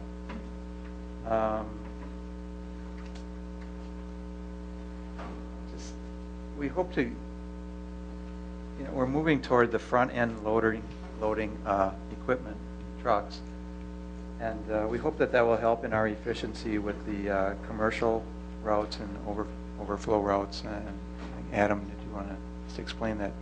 Sometimes we haven't been the most efficient in the routing of that. Hope to get better. Right, where we're at is we're converting the dumpsters from rear load to front load. It's a service that we're providing. We got probably about half of them done, we figure. So what's happening is we targeted those that are in need of being either replaced, or those that don't need to be replaced. Those are the ones that we're actually taking the time to weld these pockets on. And then we're giving the business owners, opportunities to replace those that are, I guess, in need of being replaced. And then seeing that we're doing them, we can only do so many at a time. We got about half of them done. And what we found this summer is that we have a number of stops that we collect multiple times during the week, and trying to schedule these where we're finding that we are running out, to say on the north end, early in the morning with the automated front loader, and then later in the day we actually are traveling back with the rear loader. Just how it sort of works out, how our scheduling works out for being able to service these customers, especially the ones that we collect like twice a week, Tuesday, Friday, or Monday, Thursday. Some are Monday, Wednesday, Friday. So it gets to be somewhat of a juggling act. So you'll notice that perhaps if you do some of the math, that you'll see that our motorized equipment on the commercial end is probably a little out of skew, but hopefully after this winter we'll be able to get the rest of them converted over, and then we won't need to have to track back as much. So. Do you have comments, James? Thank you, Mr. Mayor. Is there additional training with the new front loader? I always worry about the electrocution of overhead lines, because that goes pretty high up, and you have some situations that you might be in where you have that. Is there additional safety training or awareness that with that vehicle that we could encounter that? No training, that at least formal training. We've happened to have gotten a few cable telephone wires, so that everyone is very much aware of the need to be looking up before you cycle that. Okay. But no real formal training. I don't know if you guys can, it's always good to have additional, maybe a sticker on the dash or something that, Just a reminder. look up. Thank you. Okay, the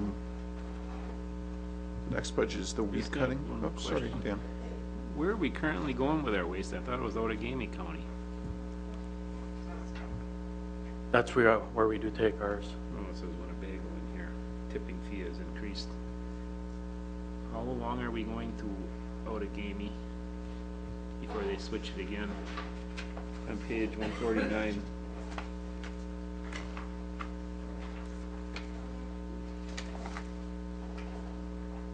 It's actually It is. Tri-County. Yeah, it's part of the consortium, and Okay.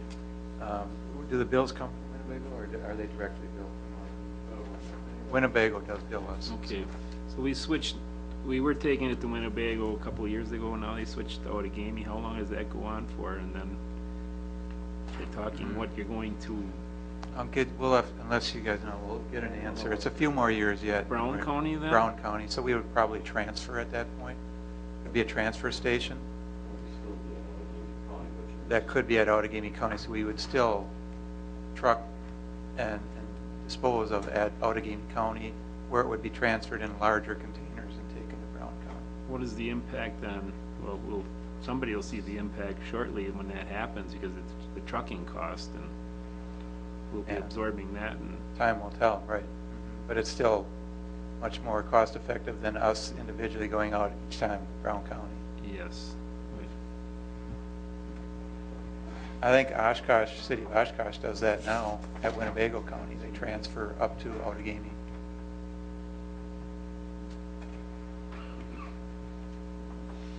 Okay, the next budget is the weed cutting budget. Is there any questions there? Alderman Taylor? Thank you, Mr. Mayor. I just want to say from,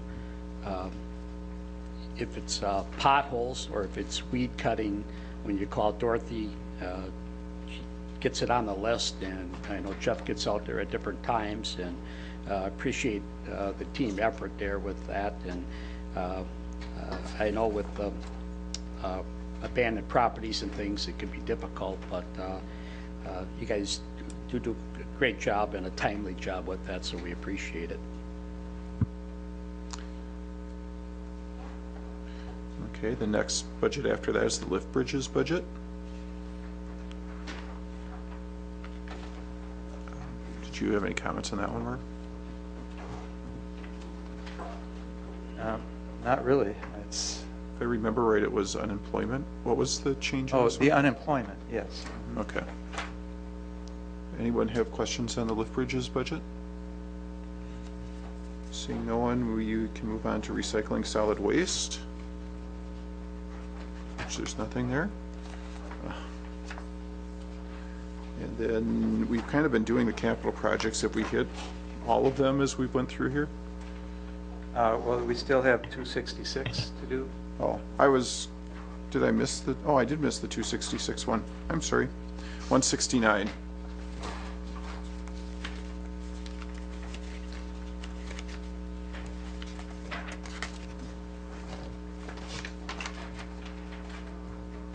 Okay. Again, this year, this budget proposes increasing the level of service for our curbside recycling program and taking it from 12 collections a year to 18 collections a year. And so you will see the associated increase in cost for that increase in the level of service. Regarding the actual tonnage, we've increased that by 35 tons. It was 1,400 tons in this year. So we're projecting an additional 35 tons of material for recycling. I think Jeff had some information about how often we need to get out of the truck and make an additional collection for those people that the cart is not large enough for the frequency of service that is provided. So that might be useful information in conjunction with our proposal to increase the level of service. Well, I reported this one other time. Just go back to 13, and back then it was about 22 times a route in 13 that the driver would get out and empty extra bins. In 14, it went up to between 30 to 40 stops a day. That was in 14, and now so far this year in 15, it is going up again. It averages 40, and sometimes it will go all the way up to 50 50 stops a day. And then some routes, like Friday A, it can be extreme. It can be more than 50. So that's one of the reasons why we should go to 18. Did the tonnage go up at the drop-off site too? Actually, no. It went down? Actually, I believe, what I see with the numbers is it actually went down, and I contribute that to the town of Menasha having their own carts. Because I believe they were coming and using our facility. That's where I'm taking mine. I just take the whole cart down there in the pickup truck and dump it Sure. in there. But I don't know if most people realize you can do that. We try and educate as much as possible that that facility is out by us. I have no problem with adding the service, but when you add the service, which service do you take from them? 'Cause these guys were doing something. And where are we gonna feel that?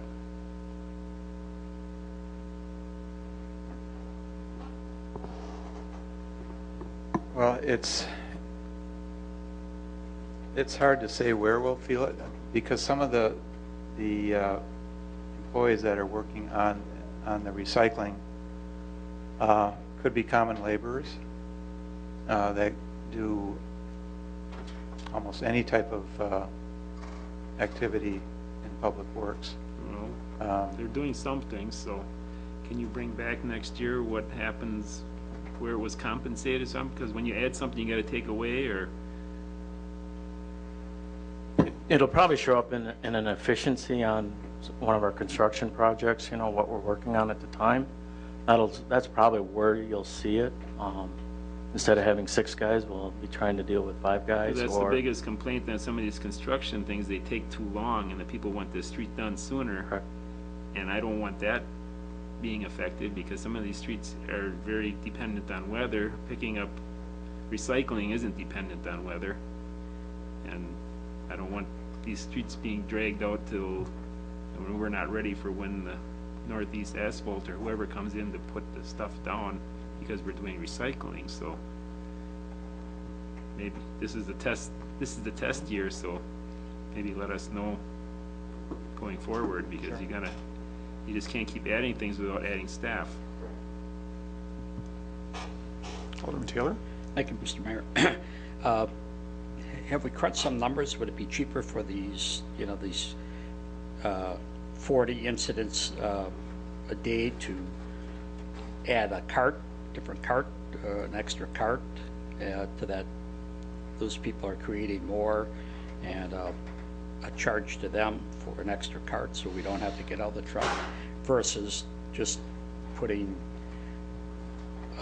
more miles on our vehicles and putting more labor out there. So have we looked at that model at all? We haven't looked at that in terms of replacing the getting out of the truck to make the extra collection. I think we have. You know, it's kind I of. don't think there are more miles that are being put on the trucks, but it's just a matter of getting in and out of the vehicle. Well, I mean, if we're going to add more recycling pickup. Oh, time, yeah, okay. And pulling That, our staff sure. off other jobs, like Alderman Zelensky said. We're in a pay-as-you-go society. If you're going to do something, you're going to pay for it. You're going to deer hunt, you're going to pay for it. You're going to fish, you're going to pay for it. And if we have people using, as the family grows and then leaves the home, I wonder if it's cheaper for us to have an extra, that the guys don't have to get out of the truck, and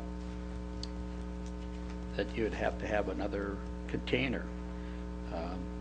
Instead of just throwing labor and miles on our vehicles, maybe there's a better way to do this. So, something for us to think about. I know that we do receive feedback, I'm not going to say complaints, about the fact that these are 96-gallon carts, and where do we store them? That's even with one. Some of these properties with smaller garages, they can't store them in the front yard setback, so it's a problem with one, I imagine it could be more of a problem with two. And we try to educate people that our recycling center is open, that they can drop off their materials, which I know a lot of people do. And we always try to reduce things and not increase. And maybe that's the disadvantage, is to have another cart if you're not collapsing the stuff properly or managing it as best you can, or taking it out to the recycling center. Maybe you have to put up with a secondary cart for some years. Just a thought, and always trying to look at saving dollars for us instead of putting miles on these expensive expensive trucks. What does a new truck, garbage truck, cost nowadays? Probably 270. 270. Just like our fire trucks, we talk about EMS calls with a $400,000 unit going down the road, and you know, we always try to minimize those miles on those expensive vehicles. Alderman Keegan? Thank you. To me, it's almost commonsensical. You're going to get more compliance on recycling when it's convenient. When it's inconvenient and their bins are full, what could be recycled ends up in the garbage can because there's room in there and there's more frequent pickup. The tipping fee per ton for recyclables is how much? $5. Versus $38, $39 a ton. I think we realize the savings in there, and I've heard, I don't know how many times, and it's not just families. I mean, even my parents, older couple that it's just the two of them, they fill theirs every single time. It's because there's so much more stuff that can be recycled now, and I just think it's great if they are recycling, not just from a fiscal perspective, but from the perspective of it's just kind of the right and good thing to do. So thank you for getting this into the budget. Alderman Keehan kind of stole my thunder there, but I'll echo his sentiments there and just add to it. Do you guys know how often Appleton and Neenah pick up their recyclables? Appleton is bi-weekly. Okay. Neenah's weekly? Okay, and we gotta keep that into account as well. We're trying to attract families moving into our city. This is certainly one thing they're looking at. The several calls that I get per year, I would say over half of them are talking about recycling and the amount or the frequency. So thank you very much for putting the budget. Alderman Nichols? Thank you, Mr. Mayor. am interested in learning more about how long a route takes. So we have cycle A and cycle B. Does that mean the trucks are on the road 2 weeks out of the month? Okay. And then to do a route in a day, does it take a full day or a partial day? Pretty much a full day. Can you use the mic? Pretty much a full day, because what we're finding is that recycling does not compact as easily as garbage. It just likes to, we get packed and then it likes to go back, and so we can't put the volume on the truck like we can with garbage. So then now we have to run to and dump it over at the landfill, and so we go 2, sometimes 3 times a day just to get the route on. So that's why it does take a day, 8 hours. Okay. So theoretically, if we offer another pickup and 6 more pickups a year, we'd be picking up less per route, perhaps. Perhaps. Might take a little less time. Perhaps. So Some people might not even put their cart out. and some people might not put their card out Correct. because it's not full. Right. I And- know I wouldn't have to. Okay. And we wouldn't have all of this getting in and out of the truck, which has to take up a lot of time as well. Correct. So there is a potential there to actually shorten the amount of time spent picking up recycling and hauling it other places when it comes to a time issue and what workers might not be doing Right. while they're doing If, recycling. you know, they get the route on and if, say, it's by 1 o'clock, they got 2 more hours, there's definitely something else they will be doing. Okay, so it's something to think about. There is potential there. Thank you. Alderman Spencer? Thank you, Mayor. Just a curious question, is there any seasonality to the volume of recycled material? Like, I'm thinking after Christmas, I would think it'd be a... Yeah, you see, after Christmas, it ramps way up, and then it'll settle down for a little bit, and then come June, July, August, it'll peak back up because of parties and, yes. And will the extra routing be kind of scheduled around that seasonality?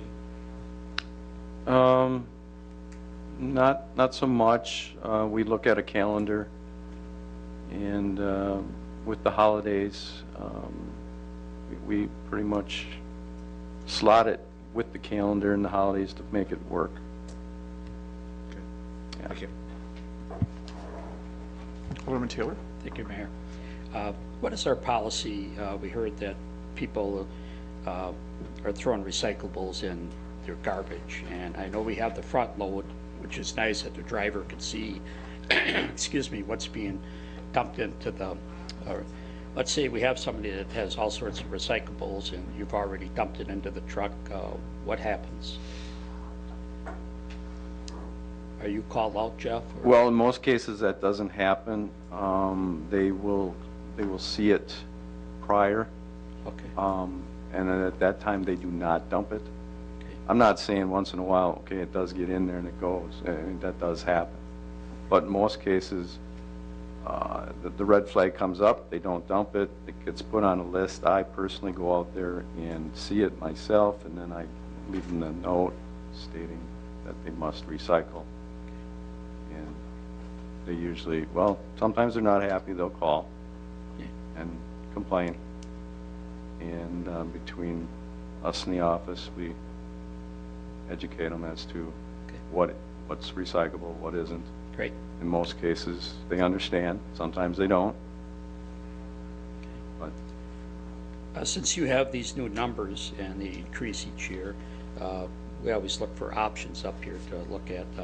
I don't know if you can find out what it would cost for someone to have another container, and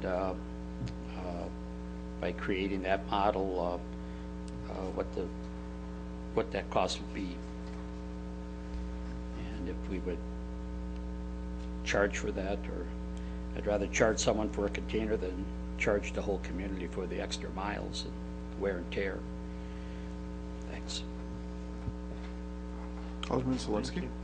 Peggy, what are the options for paying for garbage? What do other communities do? Because I'm looking at this, we always come up with a rate for the average rate for a household. But that's not really the average household rate, because a $300,000 home pays much more than a $50,000 home.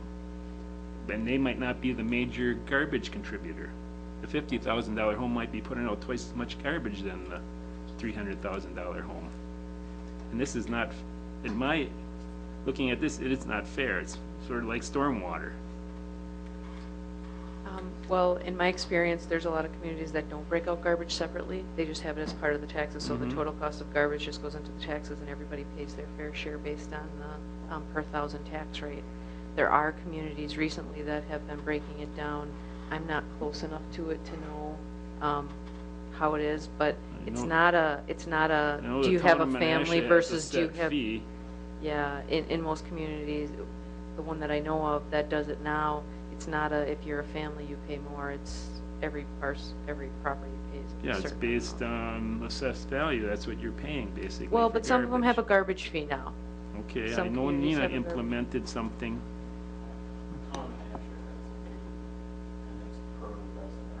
Just per house. Oshkosh does as well. I can notice that in my neighborhood. There's just some families that just produce garbage. It's just amazing. Whether they're bringing it in from somewhere else or whatever. But does it fit in their standard refuse cart? Well, with recycling, I don't know where some of them are getting this much. And much like garbage, you talk about appliances pickup and stuff, there's just scrappers out there that are picking up the scrap before we get to it, and then they're producing more garbage because there's things that they got to get rid of. Did we ever look at any different way of billing out garbage that's more fair and equitable?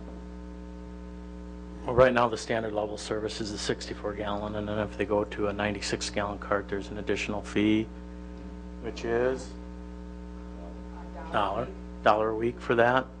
And then obviously everyone knows about the overflow tags. Yeah, I mean, if the cost just keeps soaring in garbage because the equipment gets more expensive. Gas is down a little bit, but that can change tomorrow. Labor's getting higher, and I'm just looking for a more fair and equitable way of collecting the garbage. But on the other end of it, though, too, is that we are generating a fair amount of revenue, and that's one thing maybe we should take a look at once and see, what we've had for a trend there. I just know in doing that cost, comparison with town and town of Menasha and village of Little Chute, I guess I was surprised at what our net cost was due to the amount of revenue that we do generate. You start looking at it, and it is overflow, our dumpster rental program, which is an opportunity for residents to, get rid of their garbage. But there again, those that are generating more are paying more. And obviously what I'm hearing is that you'd like to see it more so that... Oh, yeah, because we're always comparing ourselves to other communities. And why one pays proportionately more just because the house is worth more than the one that's worth less. One can be paying $40 for garbage, and one can be paying $2,000 to get their garbage picked up, and that's not fair and equitable. And when you're trying to market houses in the city, that makes a big difference. I know it's a policy change, but it's something that this council should be aware of, that garbage isn't fair and equitable. Did you want to say something? I don't disagree with that entirely. There's technology is there where you can weigh every stop. Again, that's a cost that we'd have to outfit our vehicles. Well, I mean, we've chosen not to go that route because of the cost, and maybe because I don't know that there was a huge call for it. We give out a certain number of stickers every year for bulky items. That could be eliminated. Then you get people that are paying for that service. And I don't know what kind of appetite there is on the council for that. I think you would hear quite a loud noise from the residents. City of Appleton standard level of service is a 30 or 32 gallon cart. Those that have a 60 gallon cart or 64 gallon cart, like our standard service, pay another 50 cents a week, I believe it is, 50 cents to $1. So there are different levels of standard levels of service. We could go that route and look at it if the council feels that it's something they want to look at, but that might take a little amount of staff time to research. Alderman Taylor? Thank you, Mayor. You kind of stole my thunder. I was reading an article where there's this technology that each cart you pick up, it can tell you what the weight of that garbage is. And again, I guess this world's going to a fee-orientated society, and you should pay for what you use. We all pay different amounts for the water that comes into our home and the wastewater that goes out of our homes. So, and that's a very fair and equitable way to for us, instead of us all paying one bill and guy's got 8 kids and your bachelor lives by himself and he's got to pay the same. So I think what we need to look at it, if we want to go to that particular route, is the technology's there as we're bringing different models forward. Maybe we should find out what the technology costs. Maybe we should, it's always good to you know, the teamwork and putting this together and looking at, is that the route we should go? It's a good point, Alderman Zelinski, as is with the recycling. Instead of just going out there, putting more miles on a vehicle because somebody has more recycling or more, you know, or they don't want to go out to the recycling center. I don't think we should all have to pay for that if somebody wants to increase that. So there's an opportunity here to look at some different ways that maybe that we do business. So it's all good. I just wanted to comment about why I put this in the budget this way. This is probably the #1 call or email that I get. The week after Labor Day, I couldn't believe how many calls and emails I got. That was I don't know, was that a 5-week cycle or something?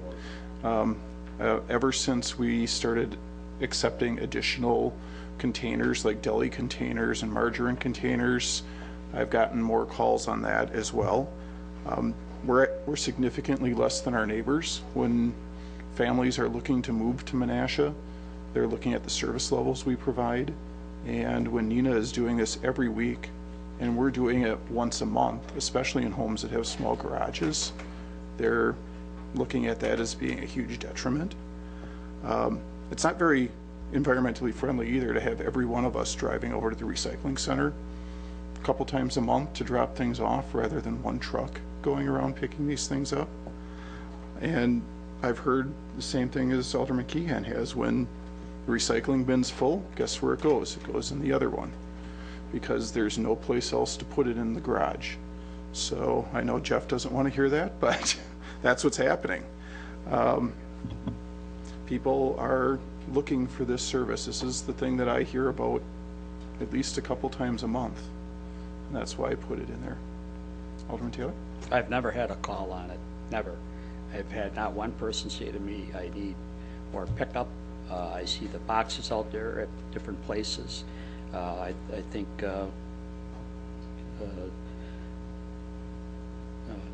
Superintendent Nealon told us that they see the recyclables if they're in the can, and I didn't hear that was happening, and they do mark it accordingly. So just to throw more miles and more equipment out there and more staff, to me, isn't the proper answer to this. I think you should pay for, you get this amount for this dollar and you get this amount for that dollar. Any other further discussion on recycling? The next recycling account is the yard waste account. I don't know if you had any comments on that one, Mark.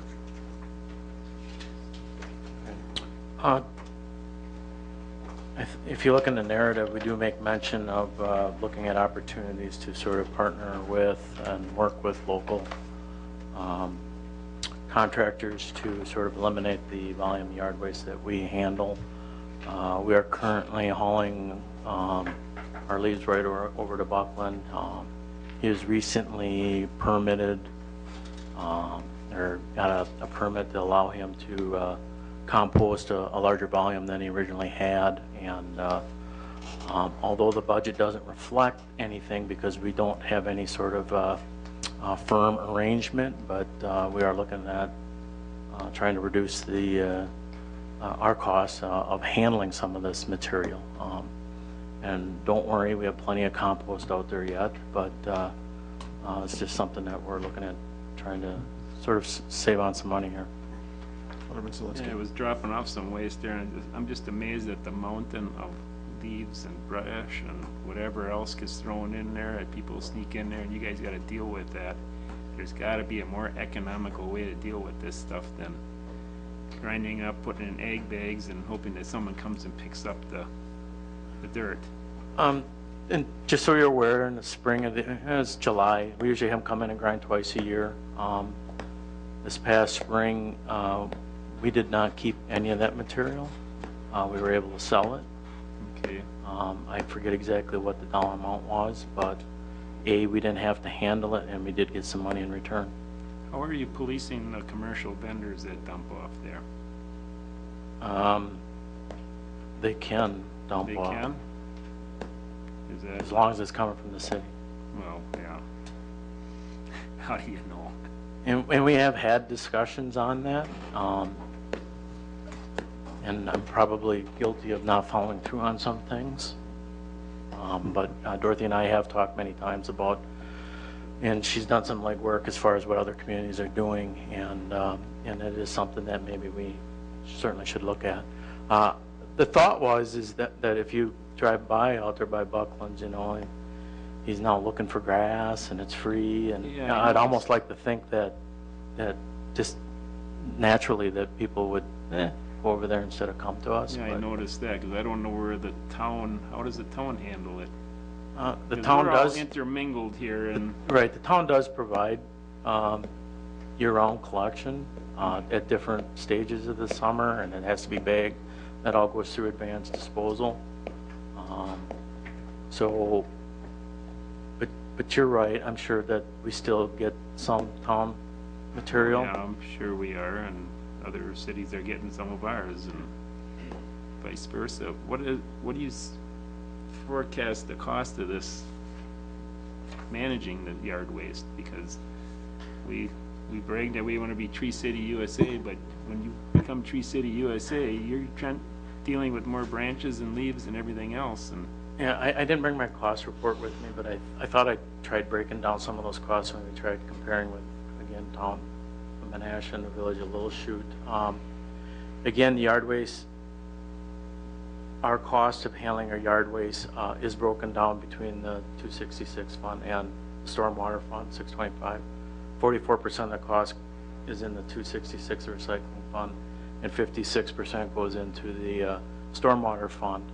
But what I can tell you right now is our cost breakdown for handling yard waste, the monthly brush collection is about 19% of our overall budget. Our spring cleanup is about 3%. Our fall leaf collection is 29%. The drop site cost, this is where it gets kind of hard to really decipher how much is spent on composting and how much is spent on just sort of maintaining the drop site. But I sort of forced the drop site cost at 7%, and 42% of our cost has been composting. Granted, I'm sure there are much cheaper ways to compost than we do with the egg bags. Those pods are not cheap. Maintaining that bagger is not cheap. However, there are many advantages of using that, which is we can do it right in our backyard. You don't have to worry about leachate. You don't have to worry about smell. However, you start seeing how big a number this is, and the fact that we got compost from what, probably 2014 out there yet. I mean, so it's not an issue with us, you know, trying to divert some of this material elsewhere, so we don't have to spend the money to. how was Buckland composting it? Pardon me? How was Buckland composting it? I believe his is an open air setup, but I think he's moving his product out quite a bit faster. It's not true compost. I'm guessing here. It's an engineered soil. I think he mixes it then. I'm not that familiar with his operations, other than I haven't went down there and seen him. I've just talked to him a few times. So. Was there any other discussion with other communities that are neighbors, how to deal with this? And Well, joining Appleton together? approached us if we wanted some of their leaves last year. And City of Appleton's actually taken some of their material over to Buckland's now. So shouldn't we basically be looking, as all the cities, finding a massive place to compost this stuff? If we can take it to it looks like you're landfill. running out of room basically back there. I don't know if this yard waste is increasing as time goes on compared to what it was years ago. That's a mountain of stuff back there. It's quite a bit. So we're looking at not handling it as many times as we do when we wind up composting it. So that's our efforts here. Okay.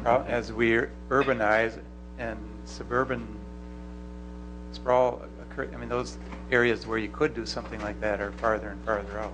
So Yeah. So it's just It's like, Not put an it easy on the solution. storm water fund, but the storm water fund didn't create this waste. And now all of a sudden, we're dealing with it through the storm water fund, and we're just diverting costs, we're shifting them all around, and Also, because this is leaf collection time, I don't know if you're all aware that we do have 3 leaf vacuum machines typically, but one of them is broken down now, so we are only operating with 2. And I'm guessing we're falling behind on our schedule a little bit. But we're having, sending a loader out to supplement. okay, 'cause Just I some noticed, yeah, I information. noticed in some areas it's hit and miss on, it's supposed to be for the public, that's like the day after garbage or something your area is supposed to be, or? We've been talking about that maybe that's a little too optimistic. It never seems like that we can hit that target, that maybe we should go to a bi-weekly as an option. And then we're going to take the opportunity with this leaf machine. The reason we're not sticking any money into it right now is that we want to at least take a look and see if there are alternative ways of handling it, picking it up, that might be more efficient, might be more effective, faster. So that's one of the reasons why we're running around with just 2 machines right now, and we'll probably supplement with the loader and some trucks and sort of get a feel that way without specializing anything like Appleton does. They pretty much have some specialized equipment, loaders, a hopper that hooks on the back of like their garbage truck, and that's pretty much how they handle it. It's a little messier than using the vacuums, but so we're going to take a closer look at that, harder look, and see if there isn't something that we can do that A, will keep us on schedule, and B, maybe not be as expensive, so. Great, thank you. Alderman Taylor? Thank you, Mayor. As long as we're on television here, and we told other department heads you have this opportunity, we're going to continue to pick up leaves till, We're scheduled through Thanksgiving. However, depending, if it doesn't snow. if it doesn't snow and there's a need for us to be out, we certainly may do that, yes. In my district here, Chute Street, Broad Street, First Street, we have an influx of all these construction workers. So, and I know you guys work a little bit of flex hours, so they're getting in here about 6:30, 6:45 in the morning. So, just to make Usually sure. on Fridays, we have them come in earlier. Are they tomorrow? Okay. Tomorrow we'll have guys in early, and Just so you. I was watching that pile next to your place there early on. No, so we tried getting in. We have a early lot in of the morning. trees. Thank you. Okay, the next budget is the appliance recycling. You have anything exciting on that one? Okay. Pretty much stays the same. Anyone have questions on that one? Okay, then we can go on to the 470 account, which I wanted to skip to before.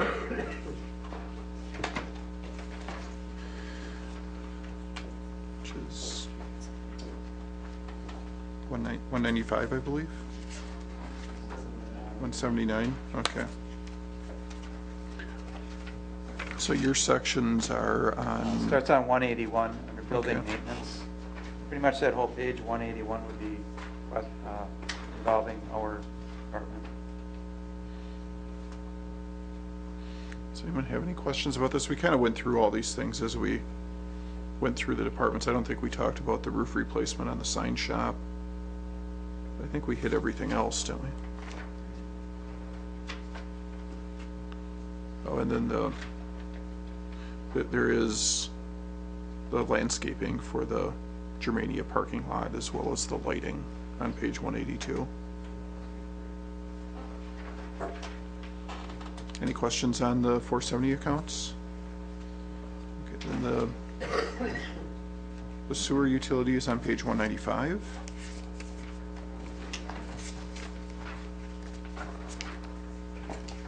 Mayor, we do have some this one? expenses on 186 TID 9. Oh, okay. Some of our engineering payroll costs are associated with that. TID 9 is Province Terrace area, east of Oneida Street. And then also up there under sidewalks and crosswalks is where you'll find the multi-use trail for Manitowoc Road from Oneida Street east to Barker Park.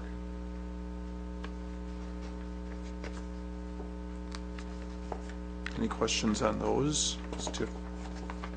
You have some in TIF 12 too, but I don't know if that's before or after all this. That's before, page 191 Okay. and 192.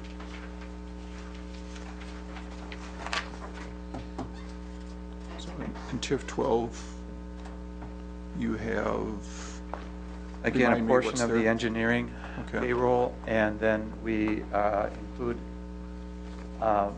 the main roundabout in Lake Park Villas is in need of some rehabilitation, so that's what you'll see under street construction 8202, and also a trail link to County Trunk Highway LP is under sidewalks and crosswalks. These costs, both those projects will be done by Public Works crews. These are the costs for running the equipment and for supplying the materials to get this accomplished. In addition, there's an engineering cost for a road, a street that would be connected out to Highway LP or toward the southern end of the commercial development, which will allow another access point for that commercial area. And that would be outside engineering. Anyone have questions on the TIF 12 items? No? Okay. So then we're at 195 sanitary sewer? Yes. Okay. Do you have any comments on this? I do. There are some additional engineering costs on page 197.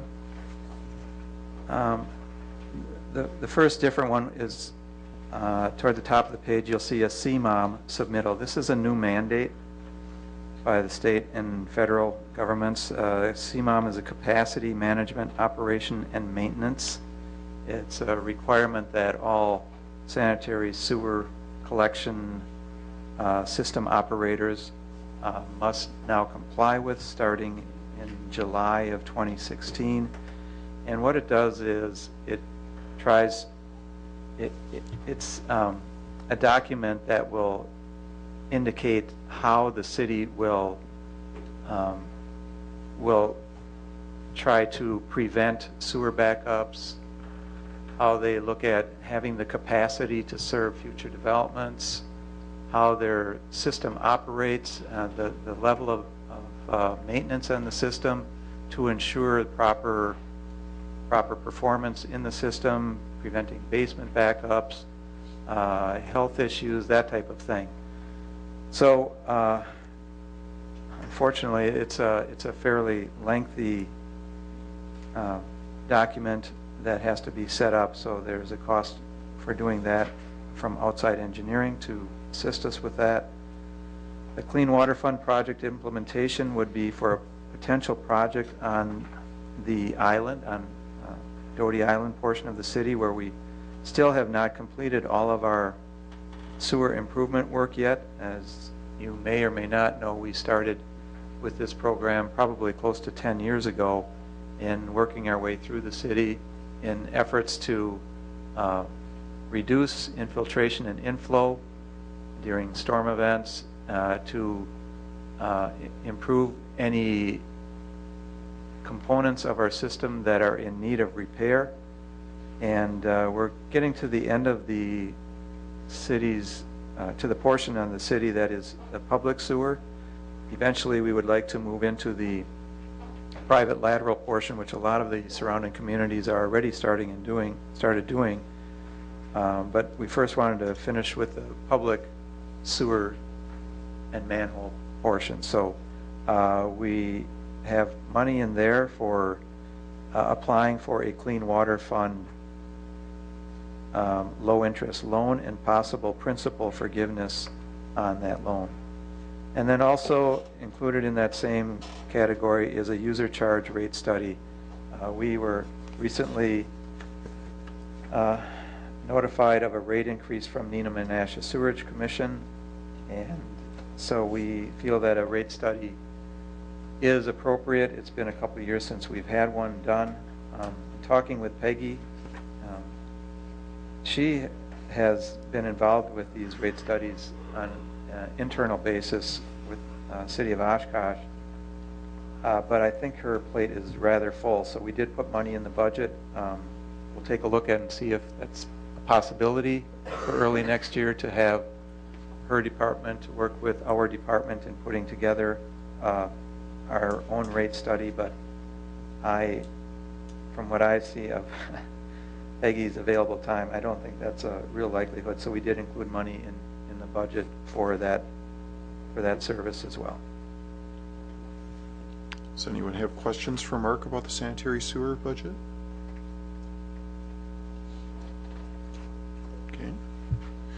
The next is the stormwater utility budgets, and they are starting on page 199. I don't know how you want to, if you want to do these all separately, Mark, or how you want to go about doing this, but. Well, ours start on page 202. Engineering is just a component of our entire engineering budget. We have a split of 75% under the general fund, 25% to the stormwater fund, and I think that is a fair split given the amount of work that we need to do in the stormwater field. And a lot of that is mandated work, but a lot of it isn't. It's just the regular stormwater design and inspection and operation that you do in the engineering department. That would be the 625-1002. 625-1003 on page 203 is the street construction portion of stormwater, and that involves curb and gutter related expenses only. Because the curb and gutter acts as a conveyance system to the storm sewer system. Page 204 is street cleaning. That's our former general fund of street cleaning, which is the street sweeper. And again, that is now a stormwater fund and has been for several years.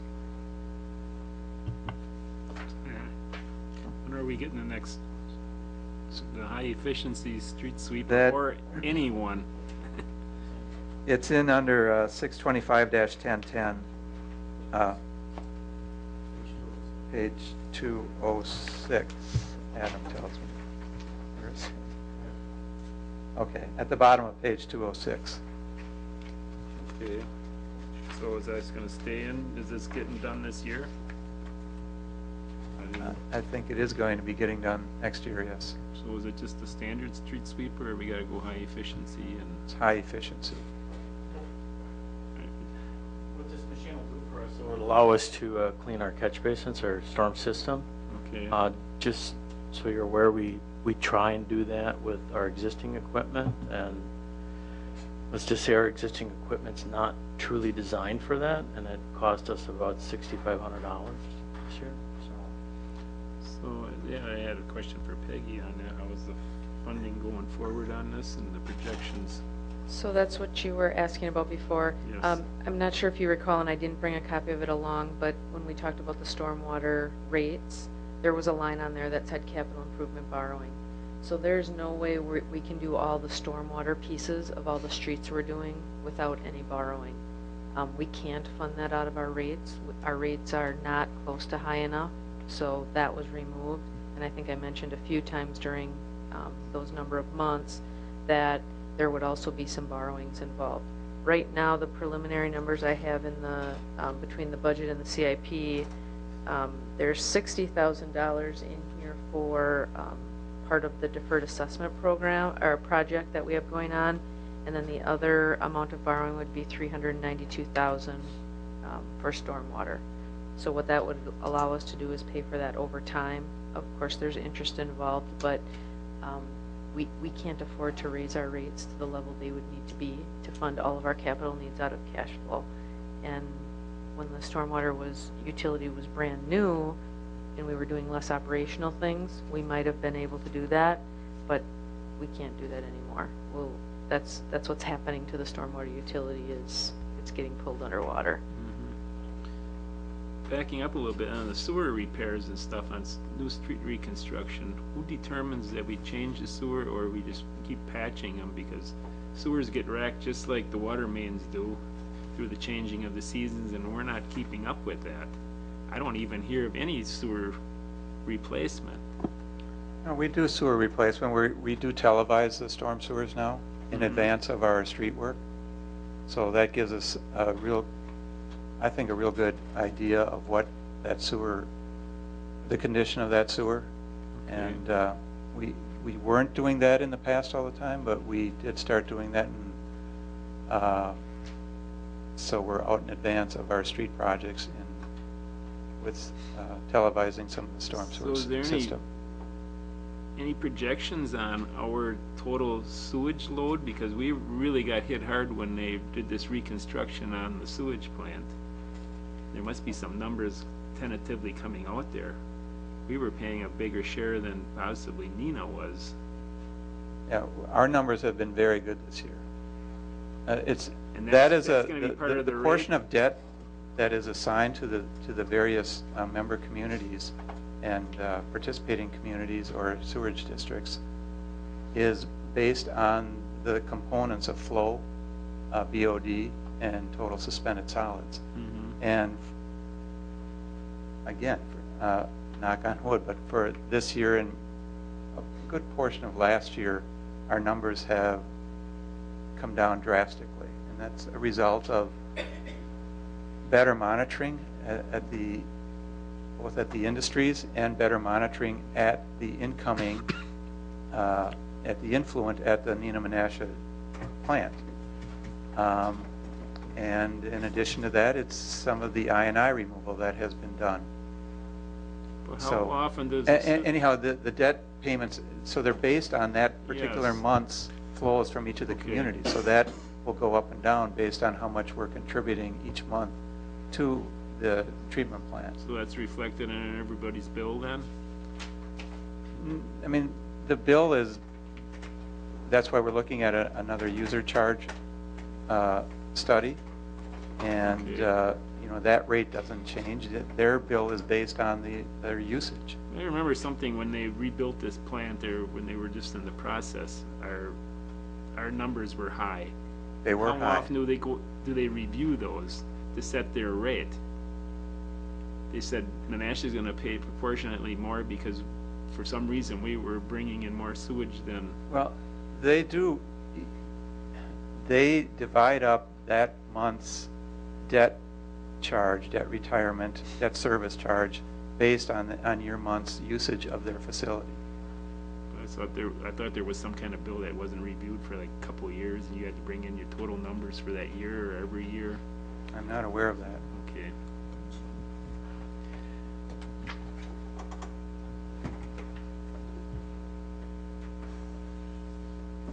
I mean, if you look at page, I guess we'd have to go back, 621 or 601 on page 198. Those are the charges from the sewage treatment plant. The legal charge on there is for the PCB issue that we had in Little Lake Butamore. But our 2016 request is below our 2015 budgeted number, and that's just based on our actual experience from where we're trending for this year. That request should be higher because the rates have increased. The charges from Nina Menasha are actually higher per flow, per pound of BOD, per pound of suspended solid, but our actual numbers are down. So even though the rate is higher, our usage is lower, so we're somewhere in there it was tied to the minimum fee, because I remember arguing about the minimum fee, and the only thing I could take off of there was the legal cost to put on to the usage, because our minimum fee was higher than Nina's, and we're all going to the same plant. I don't know if that's reviewed. I don't have the two bills in front of me, but when I was talking about the storm water, I looked at our sewage. Our minimum fee was higher than Nina's. And I don't know why, because we're going to the same plant. They bill quarterly and we bill monthly, but our total was higher than theirs. And I don't know And that was something that they said at that time because of the reconstruction of the plant. And we couldn't get that, I couldn't get that knocked down. I'd rather have it on the user fee than the minimum fee. Because then you, I don't remember what the discussion was there. I don't. I seem to remember that discussion. I think I was still sitting over on that side at that point. And it seems like that was based upon some of the work that we were doing in the collection system, because the base charge mainly pays for the collection system. The user charge mainly pays for the sewage treatment plant, correct? And they said that would be reviewed in a, I don't know, a 3 or 4 year period, and I think we're mixing up what our fees to the sewage plant and Yeah. our fees from our house to the city. Right. Sewage, the Nina Menasha Sewage Commission takes a look at rates every year, okay. and they adjust those rates based on previous year's history and their costs. So our sewer fee rate would be based on our infrastructure that's in the ground then? What we have to maintain? Which fee? I Well, am confused with. Well, the minimum fee on your utility bill. Our sewer fee was higher than Nina's. I don't know Okay. why, because it must be for our infrastructure then, or? That, usually that, you're talking about the fixed fee. Yeah, the fixed fee. The fixed is what goes towards capital and fixed costs and replacement costs in your sewer bill. So some of that is plant cost from Nina Menasha Sewage Commission. Some of it are our own costs that might go to fixed costs for the same type of thing. You know, if we had any capital costs. Because I was comparing it. But the variable portion is usually goes towards the operational and maintenance portion of our budget. Yeah, because when I was discussing that with them, we could get it down to basically zero if we wanted to. Some communities have it down to $1. He said we could do that too, but we put it on how much you use. And they recommended not doing that because Well, they like their fixed income coming in and they know what the target. And you could, it's how you do your user charge study. And you could play with that. Peggy, maybe you have some ideas if you've been involved with that in Oshkosh. I've been involved with that in a number of communities, and I've seen it go the wrong way in a number of communities. There's got to be some kind of a balance there, because if you have, you know, a bigger lean year. company, industrial, or Yep. somebody like that who changes practices, it only makes the other users have to pay more the following. Well, I was looking at just the residential part of it when I was discussing it with them. I don't know what kind of Because we're always seasonal. comparing other communities together, and they go, well, your utilities are high here, and everybody says, well, I want to conserve water, but really I can't conserve because the minimum fee is $50 on all of our base fees, whether you use any or not. And I was trying to reduce that, so if somebody wanted to save, they could save, and if they want to use more, they can use more. You pay by what you use, and Yeah, that's definitely something that would be reviewed with the Yep. rate study.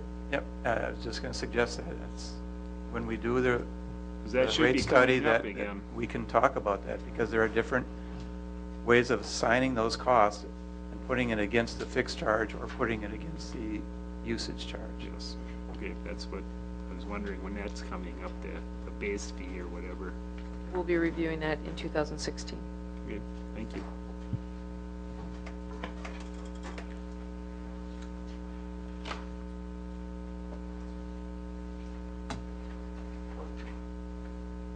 Remember where you were?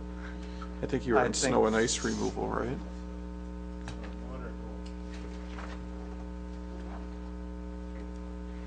$205. I think that's where you were. Because no, I don't remember. I think you were on snow and ice removal. Okay. So I don't know if you have any comments on, you can comment as you would like, Mark. If there's questions, we'll. Snow and ice removal again is the hauling portion we discussed previously. Storms, sewers, and drains.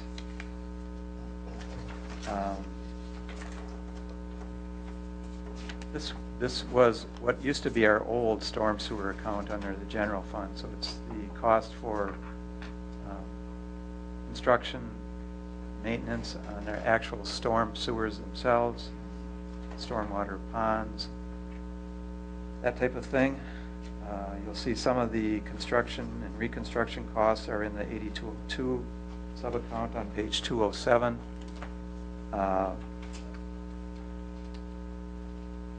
that would deal with the manholes, inlet, storm sewer itself, that portion of it. And then that special assessment, partial special assessment that Peggy had referred to, $60,000. That's for the Jerry Hayne development portion that's going through the new neighborhood park up there.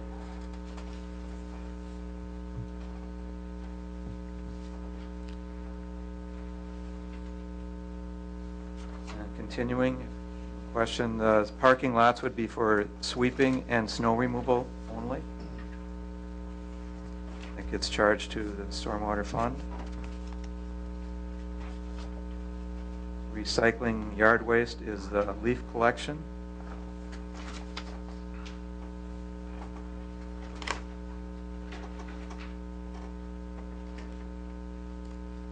And that's it for the stormwater accounts then. Any questions on any of those? Move on to the city garage account then.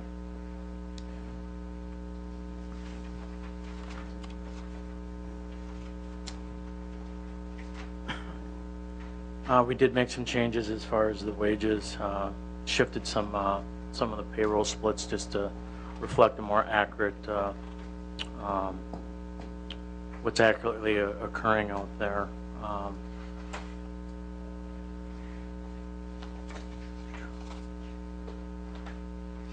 And if you look at the overall savings, a big portion of it would be in the fuel prices. And also, I guess you could look at in the capital 8201. But what this is would be the cost of maintaining our fleet.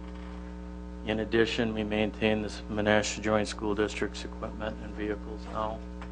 And we're about 13, 14 months into maintaining all of the Menasha Utilities equipment as well. So therefore, in doing so, obviously we've been gradually increasing the amount of what we spend on parts, but we're getting, anything of that back in form of revenue. Alderman Taylor? Something I brought up at the Fire Commission is that we have certified mechanics, and the fire department doesn't have the full certification of their mechanics. And we had talked about on that commission if we would be using the NENA certified mechanics in their Department of Public Works or in Menasha, and would we have the capacity to do oil changes and the proper maintenance on fire trucks? It's funny you bring that up because we were just talking about some of that stuff today. Facility-wise, it might be very difficult. We're struggling with what we have right now, much less some of their vehicles would probably be a little bit longer. And we had talked about the NENA facility too. It's a newer facility, bigger facility. Correct. And so and since we are one department with two cities, I think we have that option. So if we don't have that capacity load to do, we'd have to take a look at how often and how many pieces there are.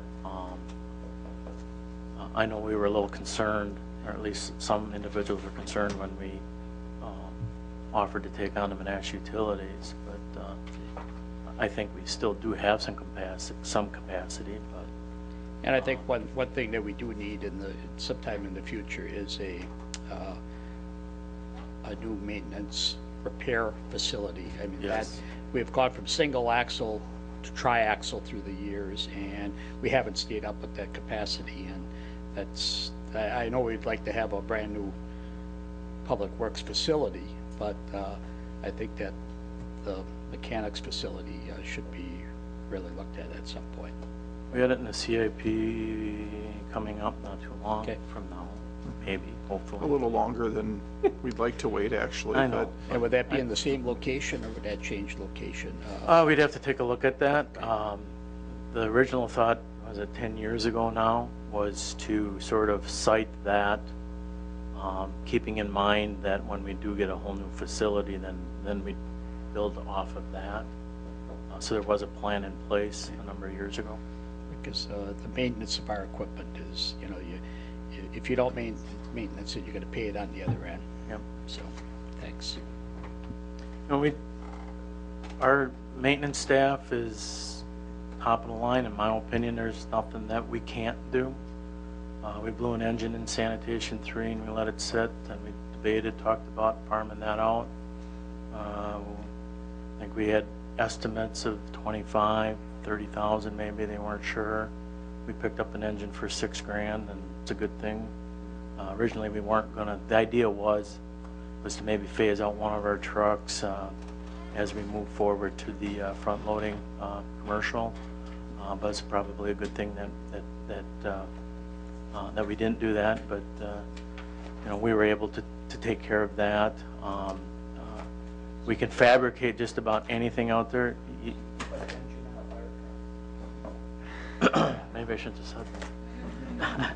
We recently had a truck fire too, one of our garbage trucks, and similar deal. We are entertaining the idea of outsourcing it versus keeping it in-house, and these guys can do just about anything. Other questions about the city garage account? Otherwise, we have the street machinery account a few pages back as well.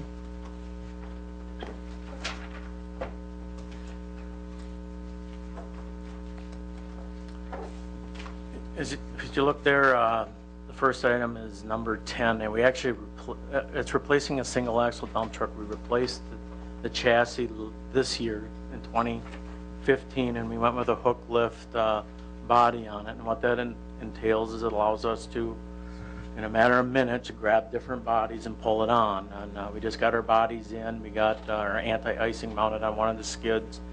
We have a chipper box mounted on, or actually we had it manufactured. We have 2 more bodies. One we will put a water tank on.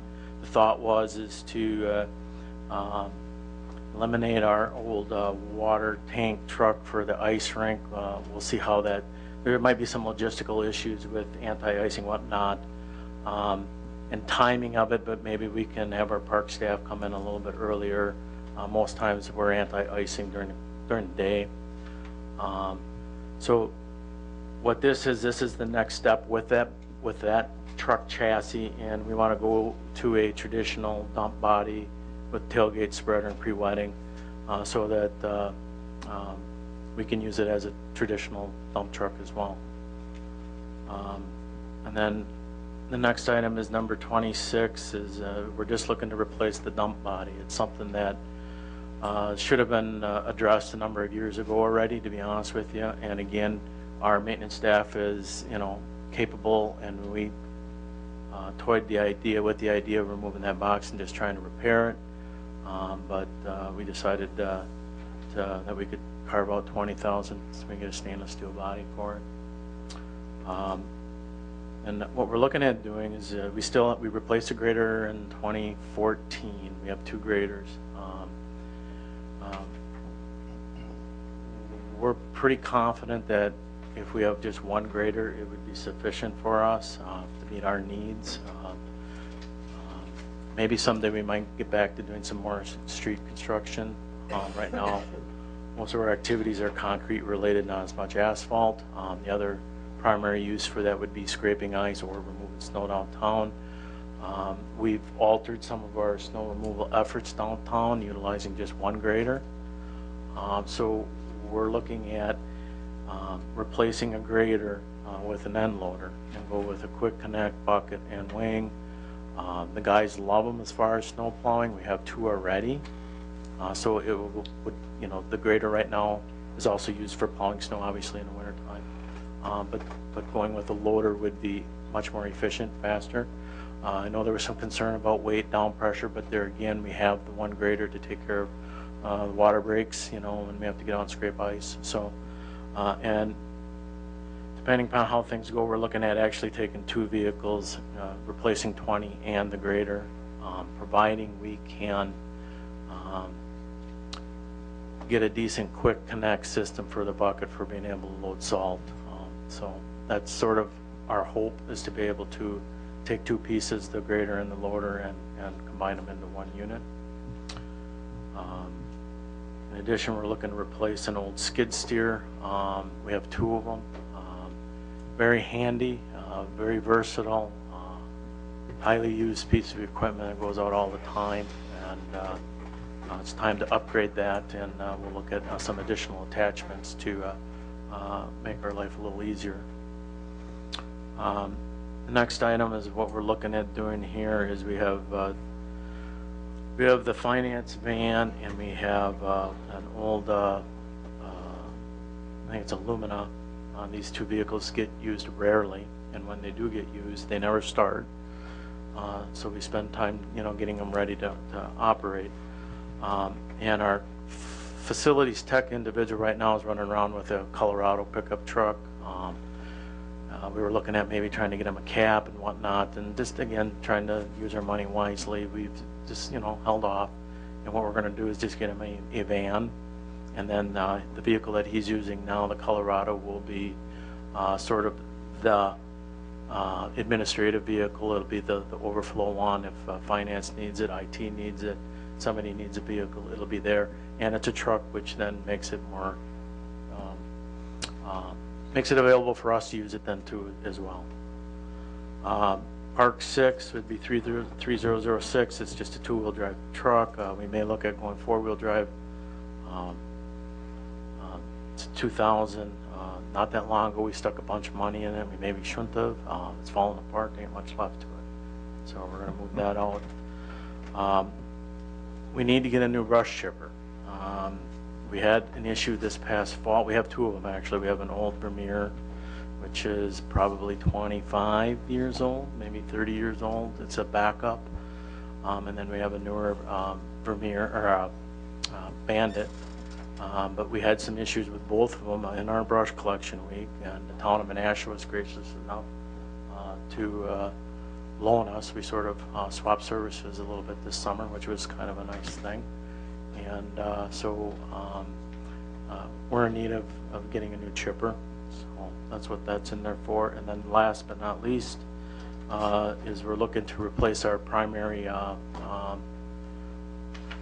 wide cut lawnmower. It's only a 2008, 11-foot Jacobson, but what we've stuck in it in the last 2 years is just unbelievable. And we want to move that on. So, does anyone have questions for Adam about the equipment that they're proposing? Alderman Taylor? Thank you, Mayor. I'd just like to say in closing, the complexity and the diversity of your department is second to none in the city. Everything from engineering to snow plowing to sanitation to every safety aspect of our citizens' lives are reflected in your department. And I don't think it's a stretch at all. The amount of lives that you people save throughout the year, public works in this country, in this city, is tremendous. And you don't get credit for prevention too often.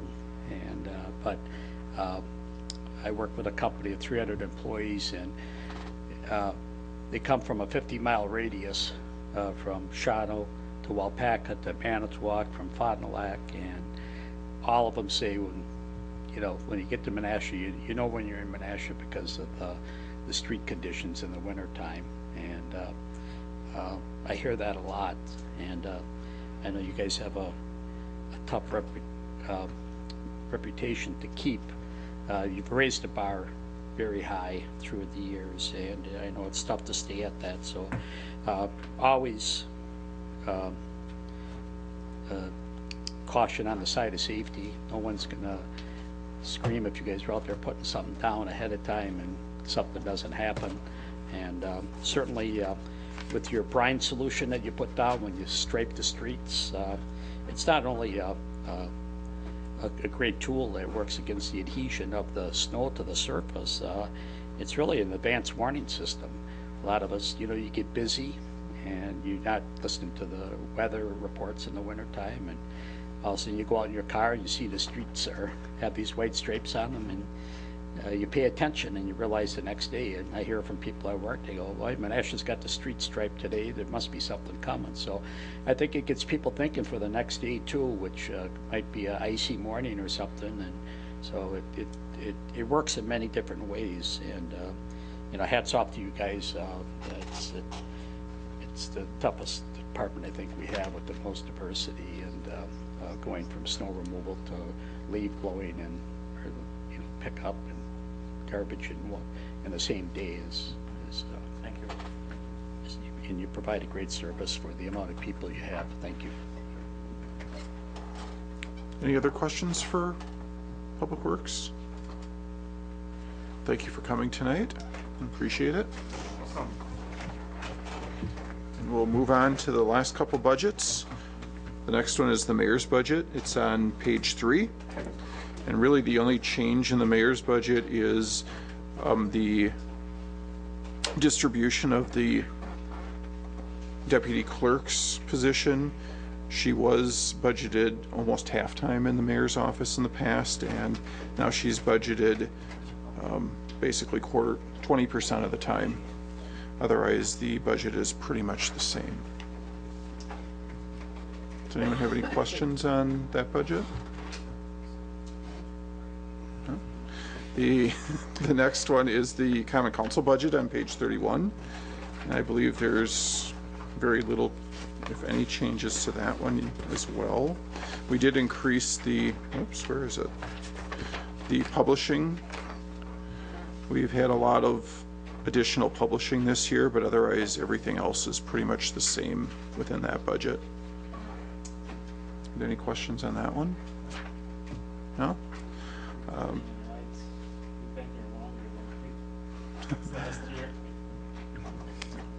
Well, we could change that.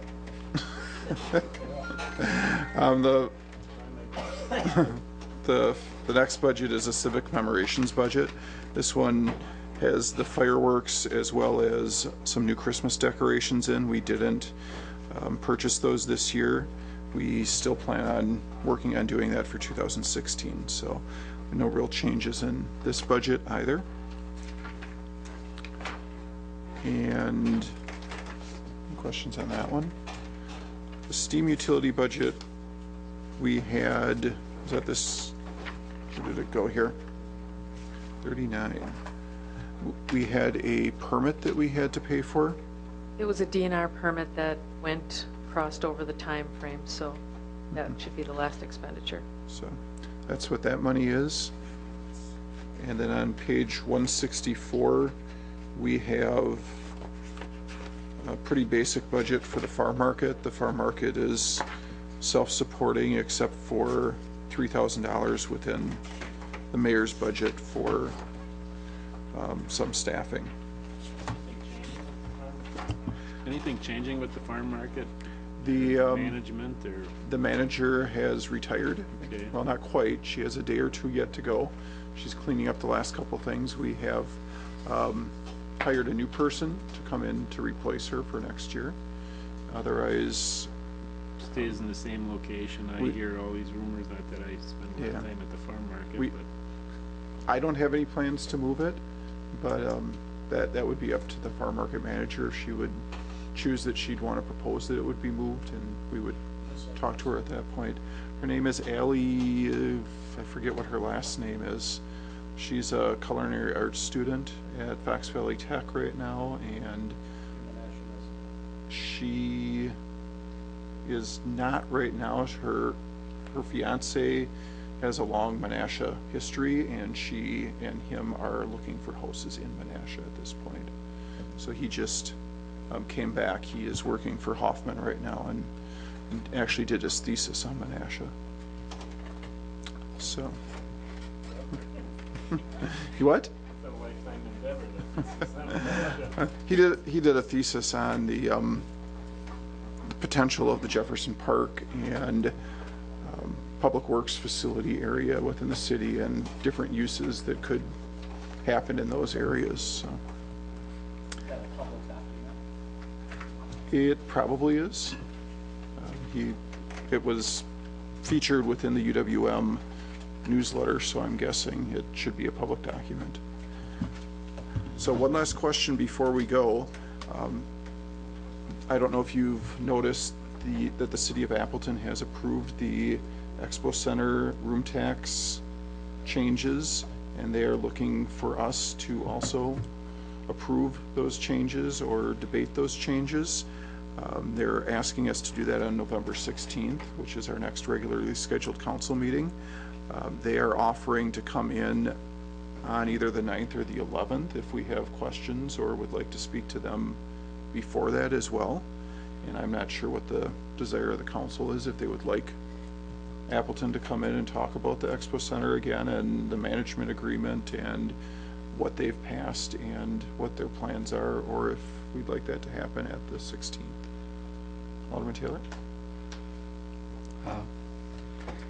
Since I own one of the city hotel or guest houses directly affected by that, I'm comfortable with, you know, the 16th if they want to come in with a short presentation. I know last time we had almost an hour and Alderman Keane just said short, but just give us a quick 5-minute presentation would be fine. Council rather do it on the 16th. They do want to have this whole thing wrapped up by the 30th of the month, so that's why they offered to come in before that I have meeting. no problem adding that extra tax to my guests, so it's a good thing for the Fox cities, and I wish it was. We don't need to debate it tonight. I just want to know if you would like them to come in or if you're comfortable just reviewing the documents yourself. I'm comfortable. Anyone else have an opinion? Do we need them to come in? I'm comfortable. We have all the documents. Yeah. Okay, so we don't need them to come in at all then? I've asked her, but she hasn't further reviewed it at this point, completely reviewed it, but she does have them.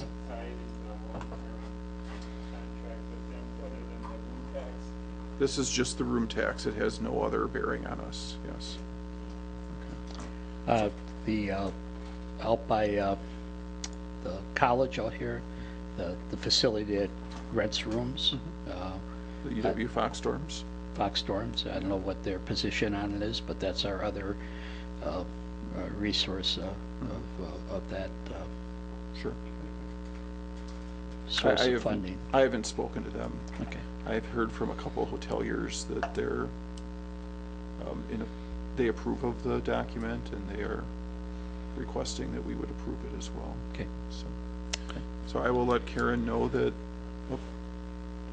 Becky would like to speak as well. I just had a quick question. Oh, We had sure. something in the budget about $3,000, wasn't it? That's how much room tax we collect a year, more or less. That was our average that we came up with, and We've only been doing it since Yeah. last year, so that was a best guess. I just wanted to make sure that we weren't tied, whether this thing sinks or swims, we're not tied further financially to it, other than our room tax. Just whatever the room tax is, that's all So it then I don't have to anticipates. meet with them again. Okay. Alderman Nichols? When did you say they wanted to have everything wrapped up by? They want to purchase the land by the end of November, and they need to have all of the communities approve it by the end of November. So if they come on the 16th, would it also be on that agenda It would for the be. evening? Okay, thank you. So you would like them to come on the 16th? I'm fine with it. Okay. I think everyone else said they don't need to hear from them Oh. at all. Okay, then I didn't catch that. I'm good. Okay. Okay, so I will send the message off to Director Harkness that we don't see a need for her to come. Her.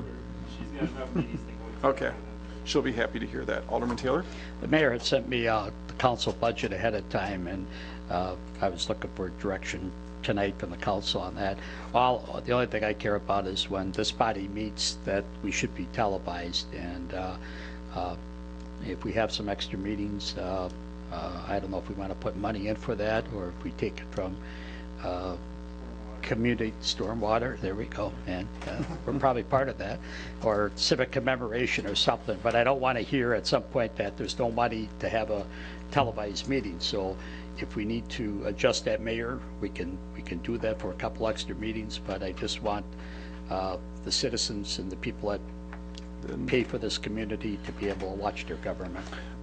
My guess is we'll be over this year, just with the meetings that we've had for regular meetings, so you should make a motion then to Well, I don't know increase that. I don't know what the cost is, but I'd be happy to make a motion to increase that budget for whatever we think, and I would think at least 2-3 meetings extra, just in case something pops up, like we had the fire truck the 1 year, and We can give you the hourly rate, and like I said, if you wanted to do that, okay. you can add that. Well, you know how many meetings we have and what we're going to have, and apparently you got some insight here that, so whatever you think What's is, in there is the same as last year, so if you'd like to but increase. you're saying that's not going to meet our needs? I don't even think I think we're gonna be over this year, Okay. so, Whatever you think we're going to be over, it'd be fine to, but that includes no special meetings for next year then. okay. So if you would like But I'm to, talking about, I would think we should budget for 2 special meetings. okay, but just what in I can case. do is, we'll send you the rate per hour, Okay. and you can tell us how many hours you would like to. Well, usually on when we there. have a special meeting, it's just something that we have to be informed, like the fire truck last year that, James, I don't care what number you pick. yeah. I can't read your mind though, so say X hours and we can add it to the budget, is what we should do. Fine. Okay, so I'll send you the information about how much per hour, and then you can just let me know, and how many hours we budgeted for this year. Okay. And then you can pick a number and you can make Does that motion. Dan get a raise this year? We don't determine his salary, actually. So, You should submit a separate budget. Thank you. Thank you. okay. Any other discussion? Can we talk about the CIP for a minute? Sure. So I handed a copy of the 2016 CIP out at your places tonight. It's all punched and ready to go in the binders. I apologize because I started with page 1, and it was because I was rushing to get through it. I should have started with page 284. However, I do want to let you know that everything in the CIP is now tied to the budget. Last year was our first CIP. We didn't have it tied to everything in the budget. There were some numbers that were kind of floating around. Everything in this plan is in the budget document, and anything in the budget document that's for a capital account is also in this plan. So if you wanted some more information, you could certainly go to the project pages that are all referenced in the plan and get that information, or you can also see who the department head is in charge of it on that project page, and we can share as much information as we have with you. So I know we're talking about the CIP next Wednesday. I'm going to just be real honest with you. I'm not sure if we're going to have a 2017 through 2020 in real good form by then, but I think we'll have a list of projects. I'm just looking at setting the tax rate and all those kind of things next week, and it's going to be a tight week. So this is the budget that gets, this is the document that gets voted on, so all the projects for 16 are in here. If there's no further discussion, I would accept a motion to adjourn. Second. It's a motion and a second. All those in favor? Aye. Opposed? We are adjourned. Thank you. Broadcasts of the City of Menasha Administration Committee, Board of Public Works, and Common Council meetings are produced by University Studios of the University of Wisconsin-Fox Valley. Menasha residents and interested parties can obtain information about these meetings and meeting agendas from the city website, www.cityofmenasha-wi.gov. Expression of opinions regarding City of Menasha issues or about these broadcasts can be made by contacting the Mayor's office, 920-967-5117. Contacting their city alderman. Contact information appears on the website. Completing the electronic feedback form on the website. All public portions of the meetings are recorded in entirety and are not edited for playback.